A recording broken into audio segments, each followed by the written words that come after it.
লাইলাতুল মিরাজে নবী যখন ঘুমাইয়াছিল, এমন সময় জিবরাইল ঘরের মধ্যে ঢুকে বলে, আল্লাহ, যে নবীকে আমি আপনার কাছে নিয়ে যাব সেই নবী যে ঘুম পাড়তেছে, আমি এখন করব কি? আল্লাহ বললেন, জিবরাইল, আমার নবীরে ডাক দাও, চেতন করো। ফেরেশতা জিবরাইল বললেন, কেমনে চেতন করব? নবী ঘুমায় আছে, আমি কেমনে চেতন করব? ইয়া নবী বলে চিৎকার দিব নাকি? না নবীর পা ঝোঁকাবো, না নবীর মাথার চুলের মধ্যে আমি সুরগুরি দিব। আল্লাহ গো, আপনার নবীর আমি কেমনে চেতন করব? আল্লাহ বললেন, জিবরাইল, তুমি জিহ্বাটা বের করো, তোমার জিহ্বাটা নবীর পায়ের তালুতে লাগায়া দাও। তোমার জিহ্বা লাগানোর কারণে আমার নবী চেতন পাবে। তাহলে সমস্ত ফেরেশতার সর্দার জিবরাইল যদি তার জিহ্বাটা নবীর পায়ে লাগায়া দেয়, সেই নবীর কান্দে চড়ার মতন যোগ্যতা কোন ফেরেশতার। আপনার আমি যেখানে থামবো সেখানকার শব্দ আপনাদের বসান লাগবে, এর নাম হলো শূন্যস্থান পুরা করা। শূন্যস্থান পুরা করা বোঝেন না? আমি একলা ওয়াজ করবো আর আপনারা শুনবেন, তা হবে না তো। যেখানে আমি থামবো পরকার শব্দ আপনারা কবেন, ফেরেশতারা এগুলো সব অডিও ভিডিও করে আল্লাহর কাছে জমা দেবে। আল্লাহ বলবে, বক্তা যেমন শ্রোতাও তেমন, একসঙ্গে দিয়ে দাও। এখন কুটি দিবি সেটা পরের কথা। আমাদের বিশ্বাস, আল্লাহ আমাদের কোনো জায়গায় দিবে না, এক জায়গায় দিবে, তার নাম হলো জান্নাত। জোরে কোন কথা ঠিক কিনা? কারণ জান্নাতের বাগানে যখন আমাদেরকে আল্লাহ চান্স দিছে, এটার নাম কি? জান্নাতের বাগানে যখন আল্লাহ আমাদের চান্স দিছে, আমরা বিশ্বাস করব জান্নাতেও আল্লাহ আমাদের জায়গা দিবে। যখন দিবে কি দিবে না? সাহাবী নবীকে সালাম দিলেন। নবী যখন সাহাবীর দিকে মুখ ঘুরাইছে, একজন সাহাবী দাঁড়িয়ে নবীকে সালাম দিলেন। আপনারা বলেন তো, নবী যখন সাহাবীর দিকে মুখ ঘুরায় কিছু বলতে চায়, এমন সময় সালাম দেওয়া। কিন্তু আল্লাহ নবী তাকায় দেখেন, যেই ব্যক্তি সালাম দিয়েছে সে ব্যক্তি দুনিয়ার সাধারণ কোনো ব্যক্তি নয়, আল্লাহর নবীর ডবল জামাই। সাল্লাল্লাহু হবেন না? ডবল জামাই বলতে আপনারা কাক বুঝতেছেন? ওসমান গনি, আপনারা তো জানেন। আল্লাহর নবীর কে রে ভাই, এই কদ্দুর মাইক বাজারে এতক্ষণ মনে পাচ্ছিল না, ঘুরাতে স্যার।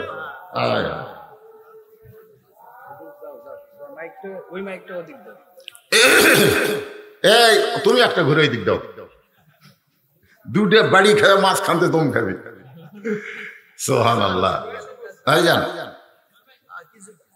হ্যাঁ, রোকেয়া, তোর এটার নাম কি? এই রোকেয়া যখন মারা যায়, রোকেয়া মারা গেলেন মক্কা থেকে মদিনায় হিজরত করার রাস্তায়।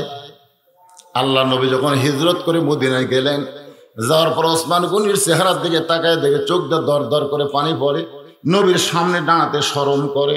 আল্লাহ নবী, ওসমান, আমার মেয়ে তোমার ঘরে ছিল, সেই মেয়েটা মারা গেছে বলে তুমি আফসোস করো না। আমার আর একটা মেয়ে আছে, আমি কুলসুমারে তোমার সঙ্গে বিয়া দিলাম। এই জন্য বলা হয়েছে জিন নুরাইন, মানে দুইটা নূরের অধিকারী। তাহলে নবীর দুইটা মেয়েকে কি বলা হয়েছে? কথা কন, জুন্নুরাইন মানে কি? কয় নূর। তাহলে নবীর মেয়েকে যদি নূর বলা হয়, তাহলে নবীকে কি বলবেন আপনারা? না, মেয়ে যদি নূর হয় তাহলে বাপ কি? না না, নূর না কি সেটা তো বলে দেব, কারণ বর্তমান প্রেক্ষাপট নেওয়াজ ঠিক। আজকে নূর আর মাটি নিয়ে একটা ফেতনা আছে না নাই? ধরে কোন আছে না? আমরা মৌলানারা নাস্তিকদের বিরুদ্ধে লাগতে পারতেছি না, আমরা আমাদের বিরুদ্ধে লাগতেছি। ধরে কোন কথা ঠিক কিনা? বক্তা জগতের একজন সুরেলা কণ্ঠের বক্তা, এগুলো তো আমরা বলি না ভাই, সব এখনই নেটের যুগ, সব ভাইরাল হয়ে যাচ্ছে। হ্যাঁ, দেখতেছেন না? দেখতেছেন না কিভাবে আজকে আলেমের মধ্যে ফেতনা লাগাচ্ছে? আমি অত কিছু বলবো না, আমরা সংশোধন চাই। জোরে কোন কথা ঠিক কিনা? এই যে আমার আগে এক ভাই বললো না, ওয়া তাসিমু বিহাবলিল্লাহি জামিআ ওয়া লা তাফাররাকু। আল্লাহ বলেছেন তোমরা একতাবদ্ধ হও, আল্লাহ রজ্জুকে তোমরা একতা হয়ে গ্রহণ করো, বিচ্ছিন্ন হও না। এটা কে বলেছেন? কিন্তু আমরা কেন পারতেছি না? কারণ আমরা যে কানা কানা, আমি সেদিন মাহফিলে বলেছিলাম যে 5 কানা হাতি দেখবার গেছে, 5 কানা দেখবার গেছে হাতি। এক কানা হাতির পা ধরে বলতেছে হাতি তো থমের মতন, হাতি থমের মতন। এক কানা হাতির গাও লড়ার কয় এই কানা তুই কি বলিস, হাতি হলো পাহাড়ের মতন। আর এক কানা হাতির কান ধরে কয় তোরা 2 কানাই মিথ্যা কইছিস, হাতি হলো কুলের মতন। আর এক কানা হাতির ল্যাজ ধরে কয় একটাও ঠিক না, হাতি হলো দড়ির মতন। আসলে কি যে যেটা বলতেছে ঠিকই বলতেছে, কিন্তু কারোর সাথে মিল হচ্ছে না। ধরে কোন কথা ঠিক কিনা? আজকে আমাদের অবস্থাও তাই, আমরা এক এক মৌলানা এক এক কথা বলি, কিন্তু কারোর সাথে মিলতেছে না। কারণ কি? আমরা পুরোপুরি কোরআনকে গ্রহণ করি নাই, ওই কানার মতন একটা অংশ গ্রহণ করেছি। ধরে কোন কথা ঠিক কিনা? যার কারণে আমাদের মধ্যে, সমাজের মধ্যে ফিতনা।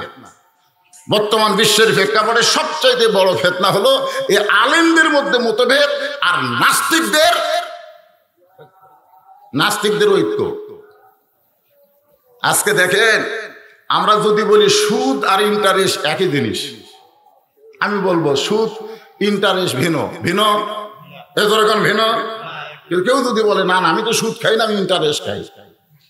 কেউ যদি বলে আমি ঘুষ খাই না, বকশিস খাই। আপনারা বলেন ঘুষ আর বকশিস কি ভিন্ন? হ্যাঁ, এখন আপনারা বলেন মূর্তি আর ভাস্কর্য, এটা কি ভিন্ন?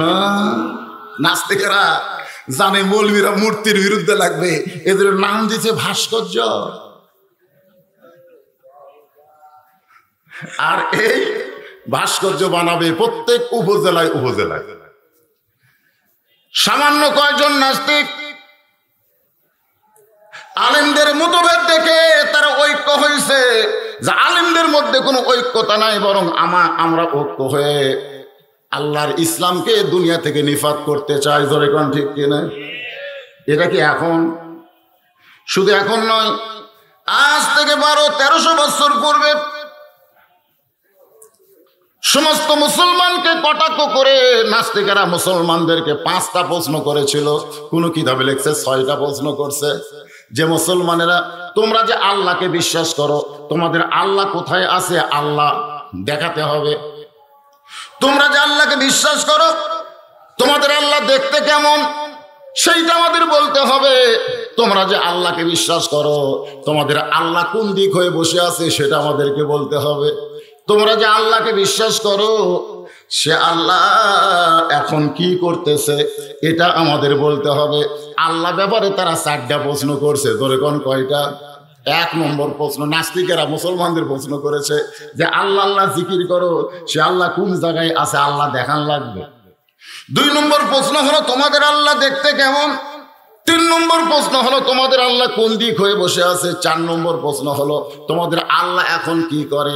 আর 5 নম্বর প্রশ্ন হলো যে নবীর মূর্তির কথা শুনলে তোমরা গোটা বিশ্বের মুসলমান বাড়িতে থাকো না, রাস্তায় বের হয়ে আসো, নবীর জন্য জীবন দিতে চাও। আমাদের প্রশ্ন হলো তোমাদের নবী আল্লাহর বাড়িতে আরশে আজিমে লাইলাতুল মিরাজে গেছে, আসমানের কোন দরজা দিয়ে নবী আল্লাহর কাছে গেল, এই দরজা আমাদেরকে দেখাতে হবে। এখন না, 1300-1400 বছর আগে, 1300 বছর আগে এই প্রশ্ন মুসলমানদেরকে নাস্তিক করেছিল। এখন যেরকম নাস্তিক নানা ধরনের কৌশলে মূর্তিকে ভাস্কর্য বানায় আমাদের সামনে প্রচার করে, আর আমরা যদি বলি মূর্তি ভাঙবো, মূর্তি মুসলমানের কাছে হবে না। আল্লাহ রাসূল যখন মক্কা বিজয় করলেন, সর্বপ্রথম আমল হলো কাবা ঘর থেকে 360টা মূর্তি বের করে ভেঙেছে। ধরে কোন কথা ঠিক কিনা? আমরা মূর্তির ভাঙ্গার কথা বললেই ওরা বলবে আমরা রাজাকার। এখন রাজাকার মানে রাস্তা ছাড় আসে না। আল্লাহ নবী ওসমান ফজরের নামাজের পরে সালাম ফিরে আমি সাহাবীর দিকে মুখ ঘুরালাম, আর তুমি আমারে সালাম দিলা কেন? ওসমান গনি বলে রাসূলুল্লাহ, 1 দিন দেখেছি আমি বলতে পারি নাই, 2 দিন দেখেছি আমি বলতে পারি নাই, 3য় দিন আমি দেখলাম আপনি যখন ফজরের সালাম ফিরেন, সালাম ফেরানোর সঙ্গে সঙ্গে আপনার একজন সাহাবী নাম হলো তার তালহা। ধরে কার নাম কি? সালাম ফেরানোর সঙ্গে সঙ্গে মসজিদ থেকে বের হয়ে বাড়ির দিকে দৌড় দেয়। হুজুর, আমি প্রথম দিন দেখেছি বলি নাই, 2য় দিন দেখেছি বলি নাই, আজকে 3য় দিন দেখার পরে তালহার ব্যাপারে আপনার কাছে এই অভিযোগ জানাতে চাই। আল্লাহ রাসূল মাথা নিচু করলেন, কিছুই বললেন না। সমস্ত সাহাবীরা চমকে গেল। উসমান গনির মতন একজন দামি সাহাবী তালহার ব্যাপারে অভিযোগ করলো, অথচ নবী কিছুই বলল না। কিছুক্ষণ পরে নবী বললেন, ওসমান তুমি অভিযোগ করলি, তোমার অভিযোগকে আমি গ্রহণ করব না, আমাকে তদন্ত করে জানতে হবে তোমার কথা সঠিক কিনা। ওসমান গনির মতন মহান ব্যক্তি অভিযোগ করেছে, তারপরেও নবী অভিযোগ গ্রহণ করবে না যতক্ষণ তদন্ত না করবে। আজকে বাংলাদেশে কে কি বলতেছে এইটা আল্লাহর কোরআন দিয়ে তদন্ত করার দরকার আছে না নাই? সবই ঠিক। নাস্তিকের বাচ্চারা কয় মূর্তি আর ভাস্কর্য এক না, সবই ঠিক। আমরা মুখে যা আসি তা বলতে পারি না, এটা তদন্ত করার আল্লাহর কোরআন আছে না নাই? কিভাবে? আল্লাহ বলেছেন, ওয়ানুনাজ্জিলু মিনাল কুরআনি মা হুয়া শিফাউ ওয়া রাহমাতুল লিল মুমিনিন। সব সমস্যার সমাধান। এতগুলো মানুষ, আপনাদের মধ্যে কি মতভেদ আছে নাকি? কোরআন যে সবকিছুর সমাধান দিতে পারে এই ব্যাপারে কি আপনাদের সন্দেহ আছে নাকি? তাহলে একটা স্লোগানে 8টা জান্নাতের দরজা খুলবে, আপনি জানেন? এই একটা স্লোগান দেন, এখানে ফেরেশতা আছে না নাই? আল্লাহর কাছে বলবে, আল্লাহ এই যে পিপুল বাড়ির মাহফিলে তোমার পাগলেরা স্লোগান দিয়েছে সব সমস্যার সমাধান দিতে পারে আল কোরআন। আল্লাহ বলবে, ফেরেশতা তোমরা সাক্ষী থাকো, এই একটা হক স্লোগান দেওয়ার কারণে আমি তাদেরকে জান্নাতি কবুল করে নিলাম। সবাই দিতে পারবে না। আজকে বহু বাংলাদেশে বড় বড় দল আছে, আজ পর্যন্ত আল্লাহু আকবার তাকবীর দিবার পারছে? পারছে? অথচ ছোট ছোট টুপিওয়ালারা মারে তাকবীর, জোরে কোন ঠিক কিনা?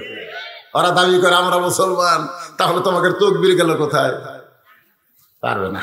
এখানে অনেকে আছে মাস্টারটা বসে থাকবে, পারবে না।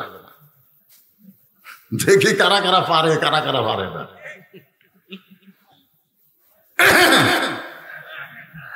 সাটিয়া দেওয়া লাগবে, পারবেন না। সব সমস্যার সমাধান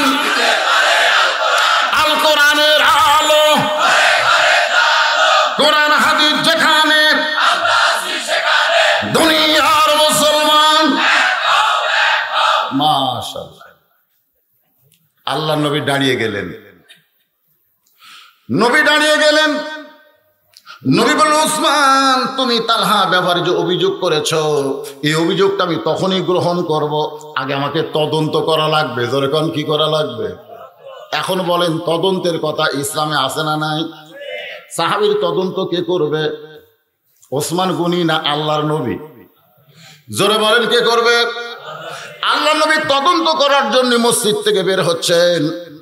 এমন সময় সাহাবীরা বললেন, ইয়া রাসূলুল্লাহ আপনি কি একা তদন্তে যাবেন, আমাদের কি সঙ্গে নেবেন? আল্লাহ রাসূল বললেন, একক তদন্ত গ্রহণযোগ্য নয়, সর্বদলের তদন্ত গ্রহণযোগ্য হবে। জোরে বলেন সুবহানাল্লাহ। আজকে আমাদের বাংলাদেশে একক তদন্ত আছে না নাই? সর্বদলীয় তদন্ত করা লাগবে। নবী আমার সামনে সামনে, সাহাবীরা পিছনে পিছনে রওনা দিলেন। কারণ নবী যখন রাস্তা হাঁটবে, নবীর সামনে কোনো সাহাবী যাইতে পারবে না। শুধু সাহাবী না, কেউ নবীর সামনে যাইতে পারবে না, এ কথা কোরআনে আছে না নাই? মাশাআল্লাহ। আল্লাহর নবী তালহার ঘরের দরজায় গিয়ে নবী সালাম দিলেন, আসসালামু আলাইকুম ইয়া আহলাল বাইত। এই বাড়িতে যারা আছো তাদের সকলের প্রতি আল্লাহ রহমত বর্ষিত হোক। ছেলেদের ভিতরে একটা চিন্তা, আমাকে বলছে হুজুর ওয়াজে উঠেই আপনি সারা রাত ওয়াজ করেন, আমাদের কোনো টেনশন নাই, খালি 5টা মিনিট একটু গানটা ছাড়া দিব, ব্যাগ ছাড়া দিব, আমাদের এই মাহফিলের জন্য, গোরস্থানের জন্য একটু যে যা দিবে প্রাণ খুলে ওটা ব্যাগের মধ্যে যেন দেয়। একে ভিতরে একটু উসকুস করতেছে, হঠাৎ করে লোকজন উঠে চলেই যায় নাকি। কিন্তু আমার তো আপনারা জানেন, যাই ভাঙ্গাচোরা ওয়াজ করি, লোক তো যায় না। আল্লাহ রহমত, জোরে কোন সুবহানাল্লাহ। হ্যাঁ, যাবে না, এদের ভিতরে একটা ইয়ে থাকতে পারে। সেজন্য এদের ভিতরে এই সন্দেহটা দূর করার জন্য খালি আপনাদের কাছে ব্যাগ যাবে, এই 2-4 মিনিট লাগবে। আপনারা কেউ উঠা বসা করবেন না, ব্যাগ যাবে, রুমাল যাবে, এই জিকির হবে, আর এই ফাঁকে আদায়টা হবে। আপনারা কি দিবেন? কারা কারা দিবেন ব্যাগের মধ্যে হাত তোলেন তো দিকে, যারা যারা দিবেন তারা হাত তোলেন। যাই দেন, 10 দেন আর 20 দেন আর 5 দেন, খালি হাতটা টান করে তোলেন না একেবারে। মাশাআল্লাহ বাবা, ব্যাগটা ঢোকো, সবাই দিবে। বাগদাদের ময়দানে একত্র হয়ে মুসলমানদেরকে চ্যালেঞ্জ দিল, যদি আমাদের 6টা প্রশ্নের উত্তর তোমরা দিবার পারো তাহলে আমরা নাস্তিকতা বাদ দিয়ে ইসলাম গ্রহণ করব। হাজার হাজার নাস্তিক ইরাকের বাগদাদের নাম শোনেন নাই? সেই বাগদাদে তারা একত্র হলো, যদি আমাদের 6টা প্রশ্নের উত্তর মুসলমানরা দিতে পারে তাহলে আমরা নাস্তিকতা বাদ দিয়ে ইসলাম গ্রহণ করব। কারণ ওদের বিশ্বাস মুসলমান জীবনেও এগুলোর উত্তর দিবার পারবে না। আল্লাহ কোন জায়গায় আছে এটা মুসলমান দেখাবে কেমনে? মুসলমানের আল্লাহ এখন কি করতেছে এটা মুসলমান কেমনে বলতে পারে? মুসলমানের আল্লাহ কোন দিক হয়ে বসে আছে? মুসলমানের আল্লাহ দেখতে কেমন? মুসলমানের আল্লাহর আগে এই পৃথিবীতে কে ছিল? ওদের ধারণা আমাদের আগে আমাদের বাবা ছিল, তার আগে দাদা ছিল, তার আগে পর দাদা ছিল, কিন্তু আল্লাহর আগে কে ছিল? এ আল্লাহ ব্যাপারে 5টা, ধরে কোন কয়টা? আর নবী ব্যাপারে তারা একটা প্রশ্ন করলো, তোমরা বলো তোমাদের নবী নাকি 7 আসমান পাড়ি দিয়ে আল্লাহর আরশে গিয়ে মিরাজ করেছে, আসমানের কোন দরজা দিয়ে নবী গেছে সেই দরজাটা আমাদের দেখান লাগবে। এই 6টা প্রশ্ন করেছে মুসলমানদেরকে। বাজান করে নাস্তিকেরা অট্টহাসি মারতেছে, শাহবাগের মতন তারা আনন্দ মিছিল করতেছে, কারণ তাদের বিশ্বাস এই 6টা প্রশ্নের উত্তর মুসলমান দিতে পারবে। হ্যাঁ, কত বছর আগে?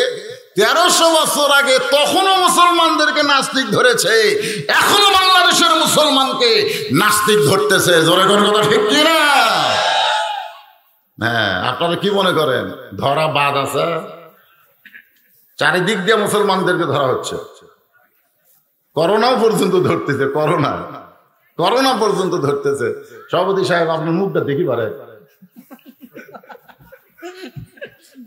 কোরআনের মাহফিল। আল্লাহ, আমরা সব সময় দোয়া করি, আন্নান ভাই কোন আমি কোন সবসময়, আল্লাহুম্মা ইন্নী আউযু বিকা মিনাল বারাস ওয়াল জুনুন ওয়াল জুজাম ওয়া মিন সাইয়িল আসকাম। এই দোয়াটা যতদিন আপনার মুখে থাকবে ততদিন আপনার মুখে মাস্ক দেওয়া লাগবে না। যারা দোয়া জানে না মুখে মাস্ক দেয়, ভিতরকার দা খারাপ জিনিস বার হয়, আমার ভিতর ঢোকে, ওরকে ফেস ফেলে নষ্ট হয়ে সারারাই মরতেছে।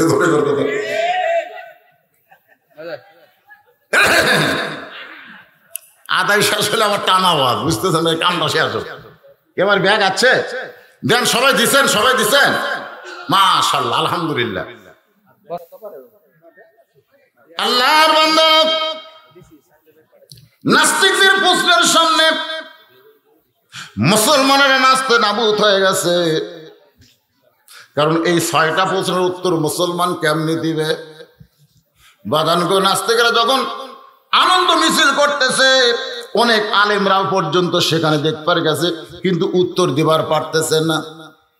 কিতাবের মধ্যে আছে মাত্র 13 বছর 6 মাস বয়সের একটা কিশোর ছেলে, নাম হলো নোমান ইবনে সাবিত।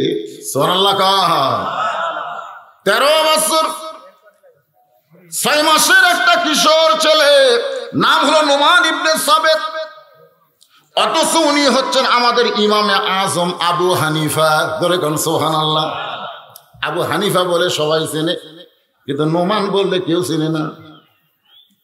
যখন মাদ্রাসায় পড়তো, এত গরিব ছিল, পায়ের মধ্যে জুতা ছিল না।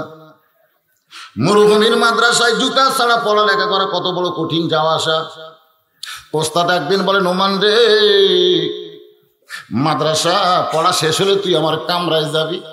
যেই লেখাপড়া শেষ হয়েছে ওস্তাদের কামরায় গেলে, ওস্তাদ চকির নিচ থেকে এক জোড়া পুরান কাপড়ের জুতা বের করে বলে, বাবা নোমান, আমি তোরে জুতা খানা দিলাম, তুই পায়ে দিয়া আগামীকাল থেকে মাদ্রাসায় যাওয়া আসা করবি। বাজান, মরুভূমির উত্তপ্ত বালিকায় তুই যদি খালি পায়ে হাঁটিস, তোর যে কষ্ট হয় এটা আমি ওস্তাদ সহ্য করতে পারি না। নোমান ইবনে সাবিত ওস্তাদের কাপড়ের জুতা নিয়ে চিন্তা করে, যেই জুতা আমার হুজুর পায়ে দিছে সেই জুতা আমি কেমনে পায়ে দেই? সেই জুতা তো আমার পায়ে দিলে বড় বেয়াদবি হবে।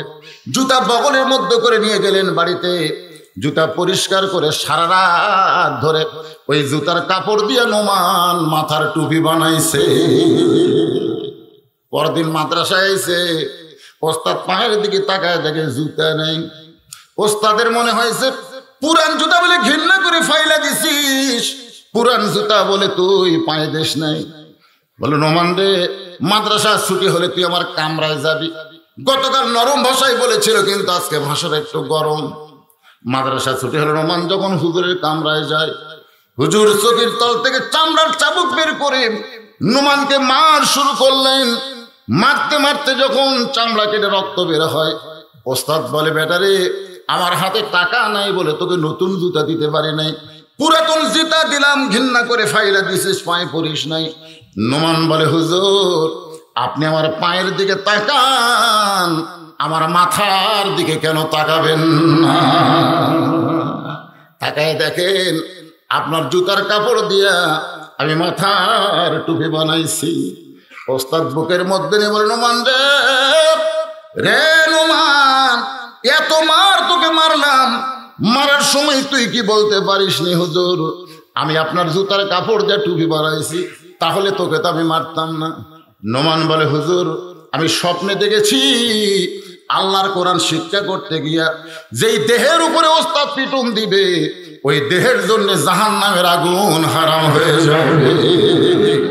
ওস্তাদ বুকের মধ্যে বলবে এটা রে, আমি ওস্তাদ হয়ে তোর জন্য দোয়া করি, আল্লাহ তোরে জগৎ বিখ্যাত বানায়া দিবে। নাস্তিকদের সামনে দাঁড়ায় গেছে, সুবহানাল্লাহ।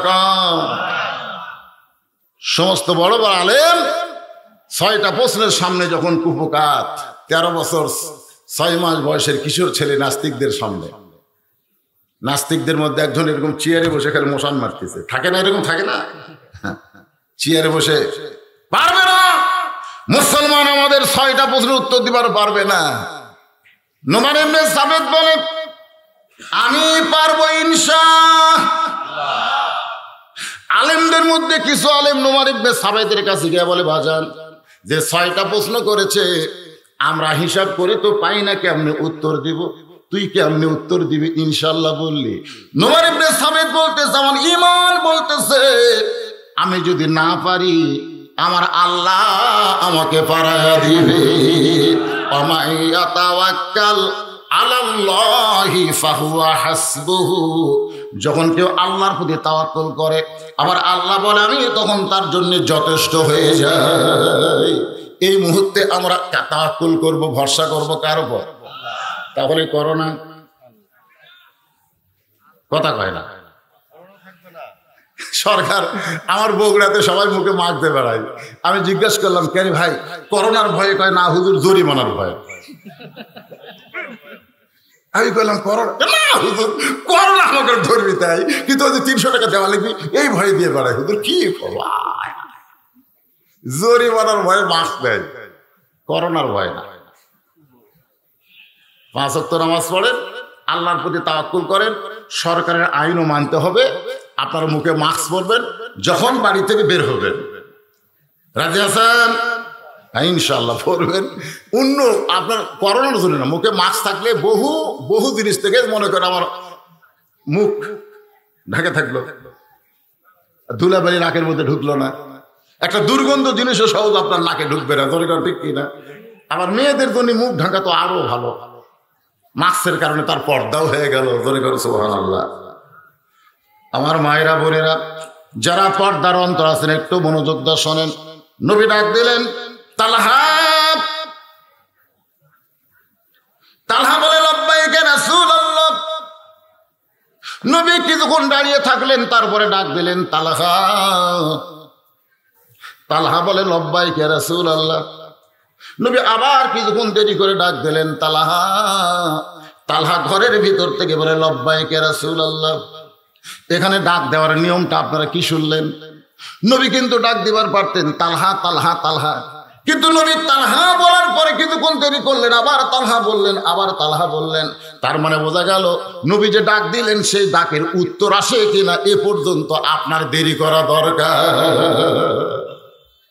আগেকার মুয়াজ্জিনেরা ডাক দিত আল্লাহু আকবার, আল্লাহু আকবার, আল্লাহু আকবার, আল্লাহু আকবার। কি সুন্দর সে আযানের ধ্বনি!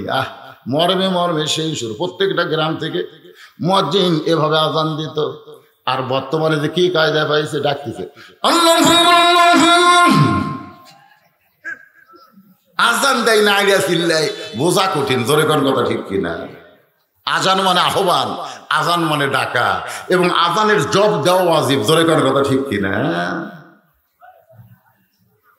তিনবার নবী ডাক দিয়েছেন। প্রত্যেকবারই তালহা লব্বাইকে রাসূলুল্লাহ বলেছেন, কিন্তু বাড়ির দরজা খোলে না। নবীর সঙ্গে তদন্ত করতে গেছে একজন সাহাবী, অনেক সাহাবীর মধ্যে একজন সাহাবী, নাম হলো তার হযরত উমর। জোরে কোন নাম কি? আপনারা বলেন তো, রাগ বেশি না কম? কেমন রাগ? আল্লাহ রাসূল বলেন, আমার উমর যে রাস্তা দিয়া যায় ওই রাস্তা দিয়া শয়তানও যাইতে 40 দিন ভয় পায়। সুবহানাল্লাহ কন্যা খান। সেই উমর আর সহ্য করতে পারে না। নবীর কদমের কাছে, পায়ের কাছে হাত দিয়ে বলে, হুজুর, যেই কদম আল্লাহর আরশ পছন্দ, যেই কদমের ধুলায় আল্লাহর আরশ ধন্য হয়ে যায়, আপনি সেই কদমে তালহার বাড়ির দরজায় তালহা তালহা বলে ডাকতেছেন। তালহা বাড়ির ভিতর থেকে লব্বাইক লব্বাইক বলে, দরজা খোলে না। আমার মনে হয় তালহা বেদব হয়ে গেছে। সমস্ত সাহাবীরা উমরের সঙ্গে একমত। আসলেই তো তাই। নবী ডাকতেছে আর তালহা লব্বাইক লব্বাইক বলে দরজা খোলে না। তাহলে তালহা বেদব হয়ে গেছে। কিন্তু কোন সাহাবী কথা বলতেছে না, সবাই জবান বন্ধ করে। আর সুকুত আনির রেজা, চুপ থাকা হলো সম্মতির লক্ষণ। আল্লাহ নবী উমরের দিকে তাকায় বলে, উমর, তদন্ত করতে এসেছো ভালো কথা, কিন্তু তদন্তের আগে কোনো কথা বলা যাবে না। তদন্ত করতে এসেছো, তদন্তের আগেই যদি রাজাকার কও, আগে তদন্ত করে দেখো তো, ঠিক কিনা বলেন? আগেই সব বলে তো, আগে রায় কিন্তু লেখা থোছে, মাঝখান থেকে ঘোষণা দিছে। তোর কোন কথা ঠিক কিনা? এ কিসের? আল্লাহ নবী ওমর, ইন্নাল্লাহা ইয়ামুরুকুম আন তুআদ্দুল আমানাতি ইলা আহলিহা ওয়া ইযা হাকামতুম বাইনান নাস আন তাহকুমু বিল আদল। জোরে কোন সুবহানাল্লাহ। এই আয়াতকে সামনে নিয়েই কিন্তু আপনাদের সামনে আলোচনা। নাস্তিকদের সভাপতি ডাক দিয়ে বলতেছে, তুই যে বললি পারবি, আয়। নোমান ইবনে সাবিত 13 বছর 6 মাসের বাচ্চা সভাপতির সামনে গিয়ে বলতেছে, তোমরা যে আল্লাহ ব্যাপারে 5টা প্রশ্ন করেছো, তার মধ্যে একটা প্রশ্ন হলো মুসলমানের আল্লাহ এখন কি করে, এটা কি জানবার চাও? সমস্ত নাস্তিক বলতে তো অবশ্যই জানবো, সব জানবো, তুমি উত্তর দিবার চাইছো। এখন তোমরা বলো, তোমরা যে 6টা প্রশ্ন করেছো মুসলমানদেরকে, এই 6টা প্রশ্নের উত্তর কি তোমাদের জানা আছে? সমস্ত নাস্তিক বলে, আমাদের জানা নাই। 13 বছরের ছেলে সভাপতিকে বলে, আপনার কি জানা আছে? তাই না? তো জানা যদি না থাকে, তাহলে সভাপতি হয়ে চেয়ারে বসছেন কেন? এই জন্যে ইমাম বরাবর পিছনে যে মুসল্লি থাকবে, রাসূল বলেছেন সমস্ত মসজিদের মুসল্লি মিলে যে সওয়াব পাবে, ইমাম বরাবর পিছনে যে মুসল্লি থাকবে ওই মুসল্লিকে আল্লাহ একাই সেই সওয়াব দেবে। সওয়াব বেশি না কম? এখন সওয়াব বেশি পাওয়ার জন্য এক দাড়ি চাঁচা প্যান্ট শার্ট পরালো, ইমাম বরাবর পিছনে দাঁড়াছে, সওয়াব বেশি। জোরে কোন কি বেশি? কিন্তু মাগরিবের নামাজ ইমাম পড়াতে গিয়ে 1 রাকাত নামাজ হতি ওযু গেছে, ইমামের কি গেছে? ওযু গেছে। শরীয়তের মসলা হলো, ইমাম বরাবর পিছনে যে ব্যক্তি থাকবে সেই ব্যক্তিকে ইমামের জায়গায় খাড়া করে দিয়ে ইমাম ওযু করে আসে, আবার পরে মুসল্লি হবে। এখন এই দাড়ি চাঁচা যদি ইমাম টানে, সব মুসল্লিকে নিয়ত বান্ধা থাকবি না খুলবি? কথা কয় না, খুলবে না। আমার দাড়ি নাই তাই বলে দাড়ি চাঁচার পিছনে নামাজ পড়বো? আর দাড়ি চাষা যদি টানে দাড়ি চাষা তখন খালি হাত খুলবি না, মুখও খুলবি, আমার টানিস করে ধরে সোয়াব বেশি ভাই রে। তাই বলে যিনি তিনি দাঁড়াবার পারবেন না, ইমামতি করার যোগ্যতা যার ভিতরে আছে তিনি ইমাম বরাবর পিছনে দাঁড়াবেন। ধরে কথা ঠিক না? 13 বছরের নোমান বলতেছে, সমস্ত নাস্তিকদের মধ্যে তুমি সভাপতি হয়ে চেয়ার দখল করেছো, যে 6টা প্রশ্ন করতেছো মুসলমানদেরকে, এই 6টা প্রশ্ন কি তোমরা জানো? সভাপতি বলতেছে জানি না, তবে প্রশ্ন জানি।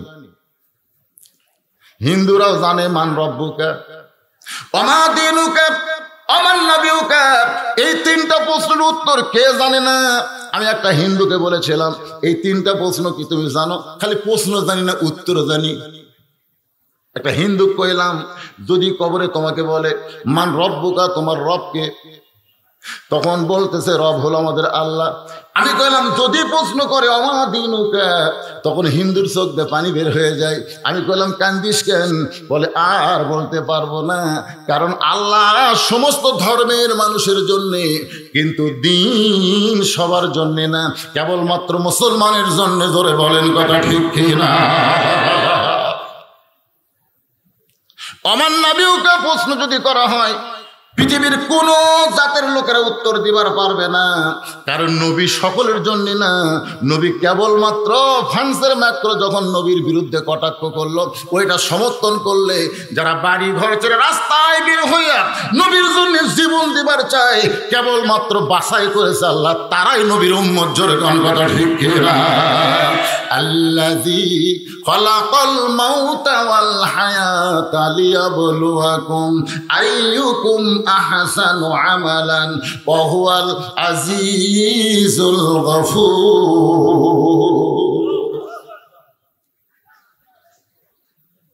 নবী বলতেছেন ওমর, তদন্ত করার আগে কোনো কথা এই কথা কওয়া যাবে? আমি নবী তদন্ত করতে আইছি, তুমি তদন্ত দেখতে আইছো, তুমি এত কথা বলো কেন? তুমি তালহারে বেয়াদব কইছো কেন? আগে জঙ্গি বলা যাবে না, জঙ্গির সঙ্গে সম্পৃক্ত কিনা জানা লাগবে। ওই যে মরে গেছে যেটা হিন্দু, নাম কি? সুরঞ্জিত গুপ্ত নাকি?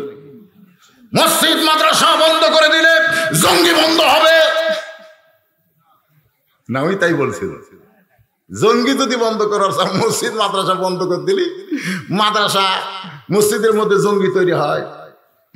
আমিও দেখলাম আমার এলাকার এই করোনা খালি ধরতেছে কুটি, মসজিদে মাদ্রাসায় কোরআনের মাহফিলে অনুমতি নিবার গেলে করোনা, কোরআনের মাহফিল করোনা, মসজিদে 5 জনের বেশি 12 জনের বেশি শেষ পর্যন্ত যাওয়া, এরকম একটা নিয়ম ছিল কিনা? হাট বাজার, কোর্ট কাছার, ব্যাংক ট্যাঙ্ক, মার্কেট টার্কেট সব খোলা, খালি এই 5টা জায়গা করোনা ঘুরতেছে। আপনারা কত এই 5 জায়গাতে খালি করোনা ঘুরতেছে? এই করোনা গজব থেকে বাঁচতে গেলে সরকারের নিয়ম হলো পাবলিক তো মাহফিল করবে, সরকার ভর্তুকি দিয়ে আরো মাহফিল করা দরকার। আমরা যে কয়েকদিন বসে থাকি সরকার আমাদের করা দরকার। হুজুর বসে থাকেন কেন? যত আল্লাহর নাম হবে তত আল্লাহর গজব যাবে। জোরে কোন কথা ঠিক কিনা? আল্লাহ বলেছেন ইজা আসাবাতুহুম মুসিবাতুন ক্বালু ইন্না লিল্লাহি ওয়া ইন্না ইলাইহি রাজিউন।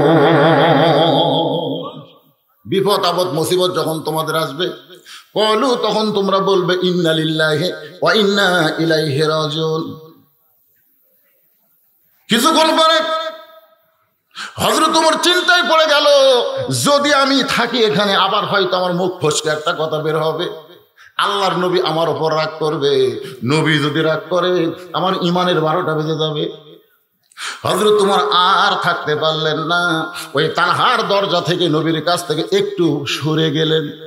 সরে গিয়ে চিন্তা করেন তালহার বাড়ির মধ্যে এমন কি লুকে আছে যে তালহা ঘরের মধ্যে থেকে লব্বাইক লব্বাইক বলে, কিন্তু নবীর জন্য দরজা খোলে না। এই বাড়ির মধ্যে এমন মজা কি আছে? মসজিদে আজান হয়, অনেক লোক মসজিদ ছেড়ে বাড়ি যায় না, বাড়ি ছেড়ে মসজিদে যায় না, এরকম আছে না নাই? যেরকম আছে না নাই? এমনও মসজিদের কাছে বাড়ি, মসজিদের আকামত পর্যন্ত বাড়ির থেকে শোনা যায়, এরপরে অনেক নামাজে আছে মসজিদে যায় না। আল্লাহ রাসূল বলেছেন, মসজিদে যখন আকামত হবে, আযান হবে, কোনো পুরুষ মানুষের নামাজ বাড়িতে হবে না। কোনো পুরুষ মানুষ যদি অসুস্থ হয় সেটা ভিন্ন কথা, কিন্তু ইচ্ছা করে অলসতা করে জামাত ত্যাগ করা যাবে না। জামাতে নামাজ পড়া লাগবে, জোরে কোন ঠিক কি না?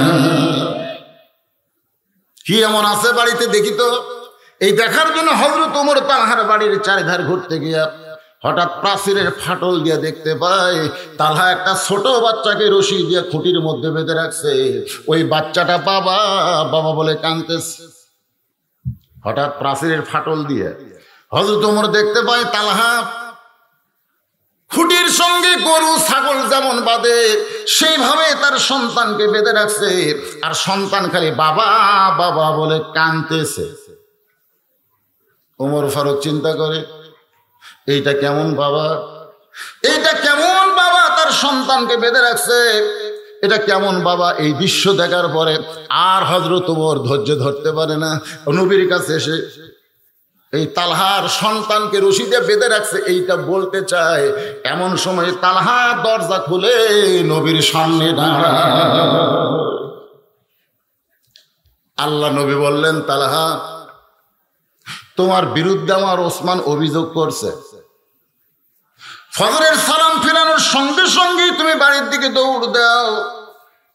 আমাদের বাংলাদেশে জুমার দিনে ইমাম যেই মাত্র সালাম ফিরায় কতগুলো যুবকেরা বাড়ির দিকে দৌড় দেয়, জোরে কোন কথা ঠিক কিনা? আছে না নাই? যাবে সবার শেষে, আমি দেখছি এখন দেখতেছি, ইদানিং দেখা যায় যায় সবার শেষে, আবার বের হয় সবার আগে। নিয়ত করছে, আল্লাহ বইয়ের পেটে বাচ্চা আছে তো, পুত্র সন্তান দিলে পীর সাহেবকে একসঙ্গে ভাত খাওয়াবো। আল্লাহ কন্যা সন্তান দিছে। পরের বার আবার যখন বইয়ের পেটে বাচ্চা আইছে, নিয়ত করছে, আল্লাহ যদি একটা পুত্র সন্তান হয় মসজিদের ইমামক একসঙ্গে খিলাবো। আল্লাহ আবার একটা কন্যা দিছে। চান্সে আছে, আমি দিন চান্সে পরপর দুটা মেয়ে হওয়ার পরে চান্স নিলাম যে একটা যেন বেটা হয়, ওই সেরকম চান্স হয়েছে। মাবুদ, যদি একটা পুত্র সন্তান হয় তাহলে শয়তানকে এক সন্ধ্যা ভাত খাওয়াবো।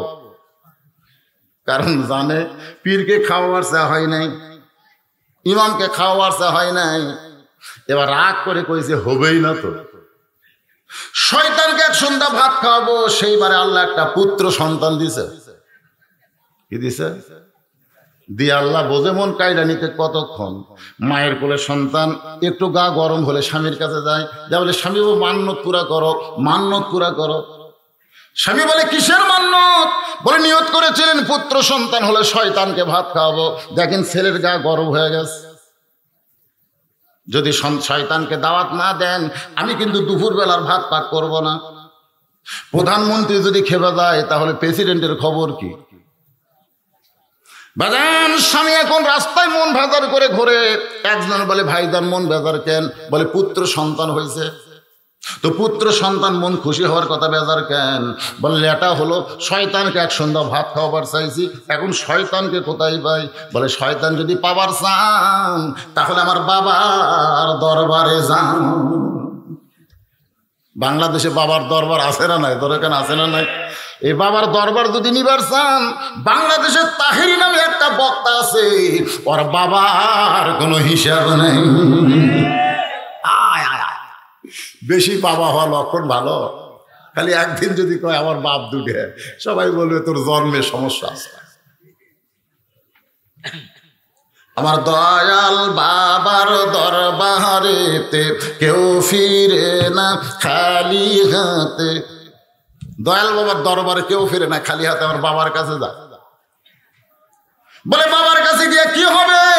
বলে বাবা চোখ বন্ধ করে গোটা পৃথিবীর খবর বলতে পারে। যেই বাবা চোখ বন্ধ করে গোটা পৃথিবীর খবর কয়, সেই বাবাই জানে শয়তান এখন কোন জায়গায়। আল্লাহ কোরআনে বলেছেন, মিন শাররিল আসওয়াসিল খান্নাস আল্লাযী ইউওয়াসবিসু ফি সুদুরিন নাসি মিনাল জিন্নাতি ওয়ান নাস। সকলে পড়েন কুল আউযু বিরাব্বিন নাস মালিকিন নাস ইলাহিন নাস মিন শাররিল ওয়াসওয়াসিল খান্নাস আল্লাযী ইউওয়াসবিসু ফি সুদুরিন নাস মিনাল জিন্নাতি ওয়ান নাস।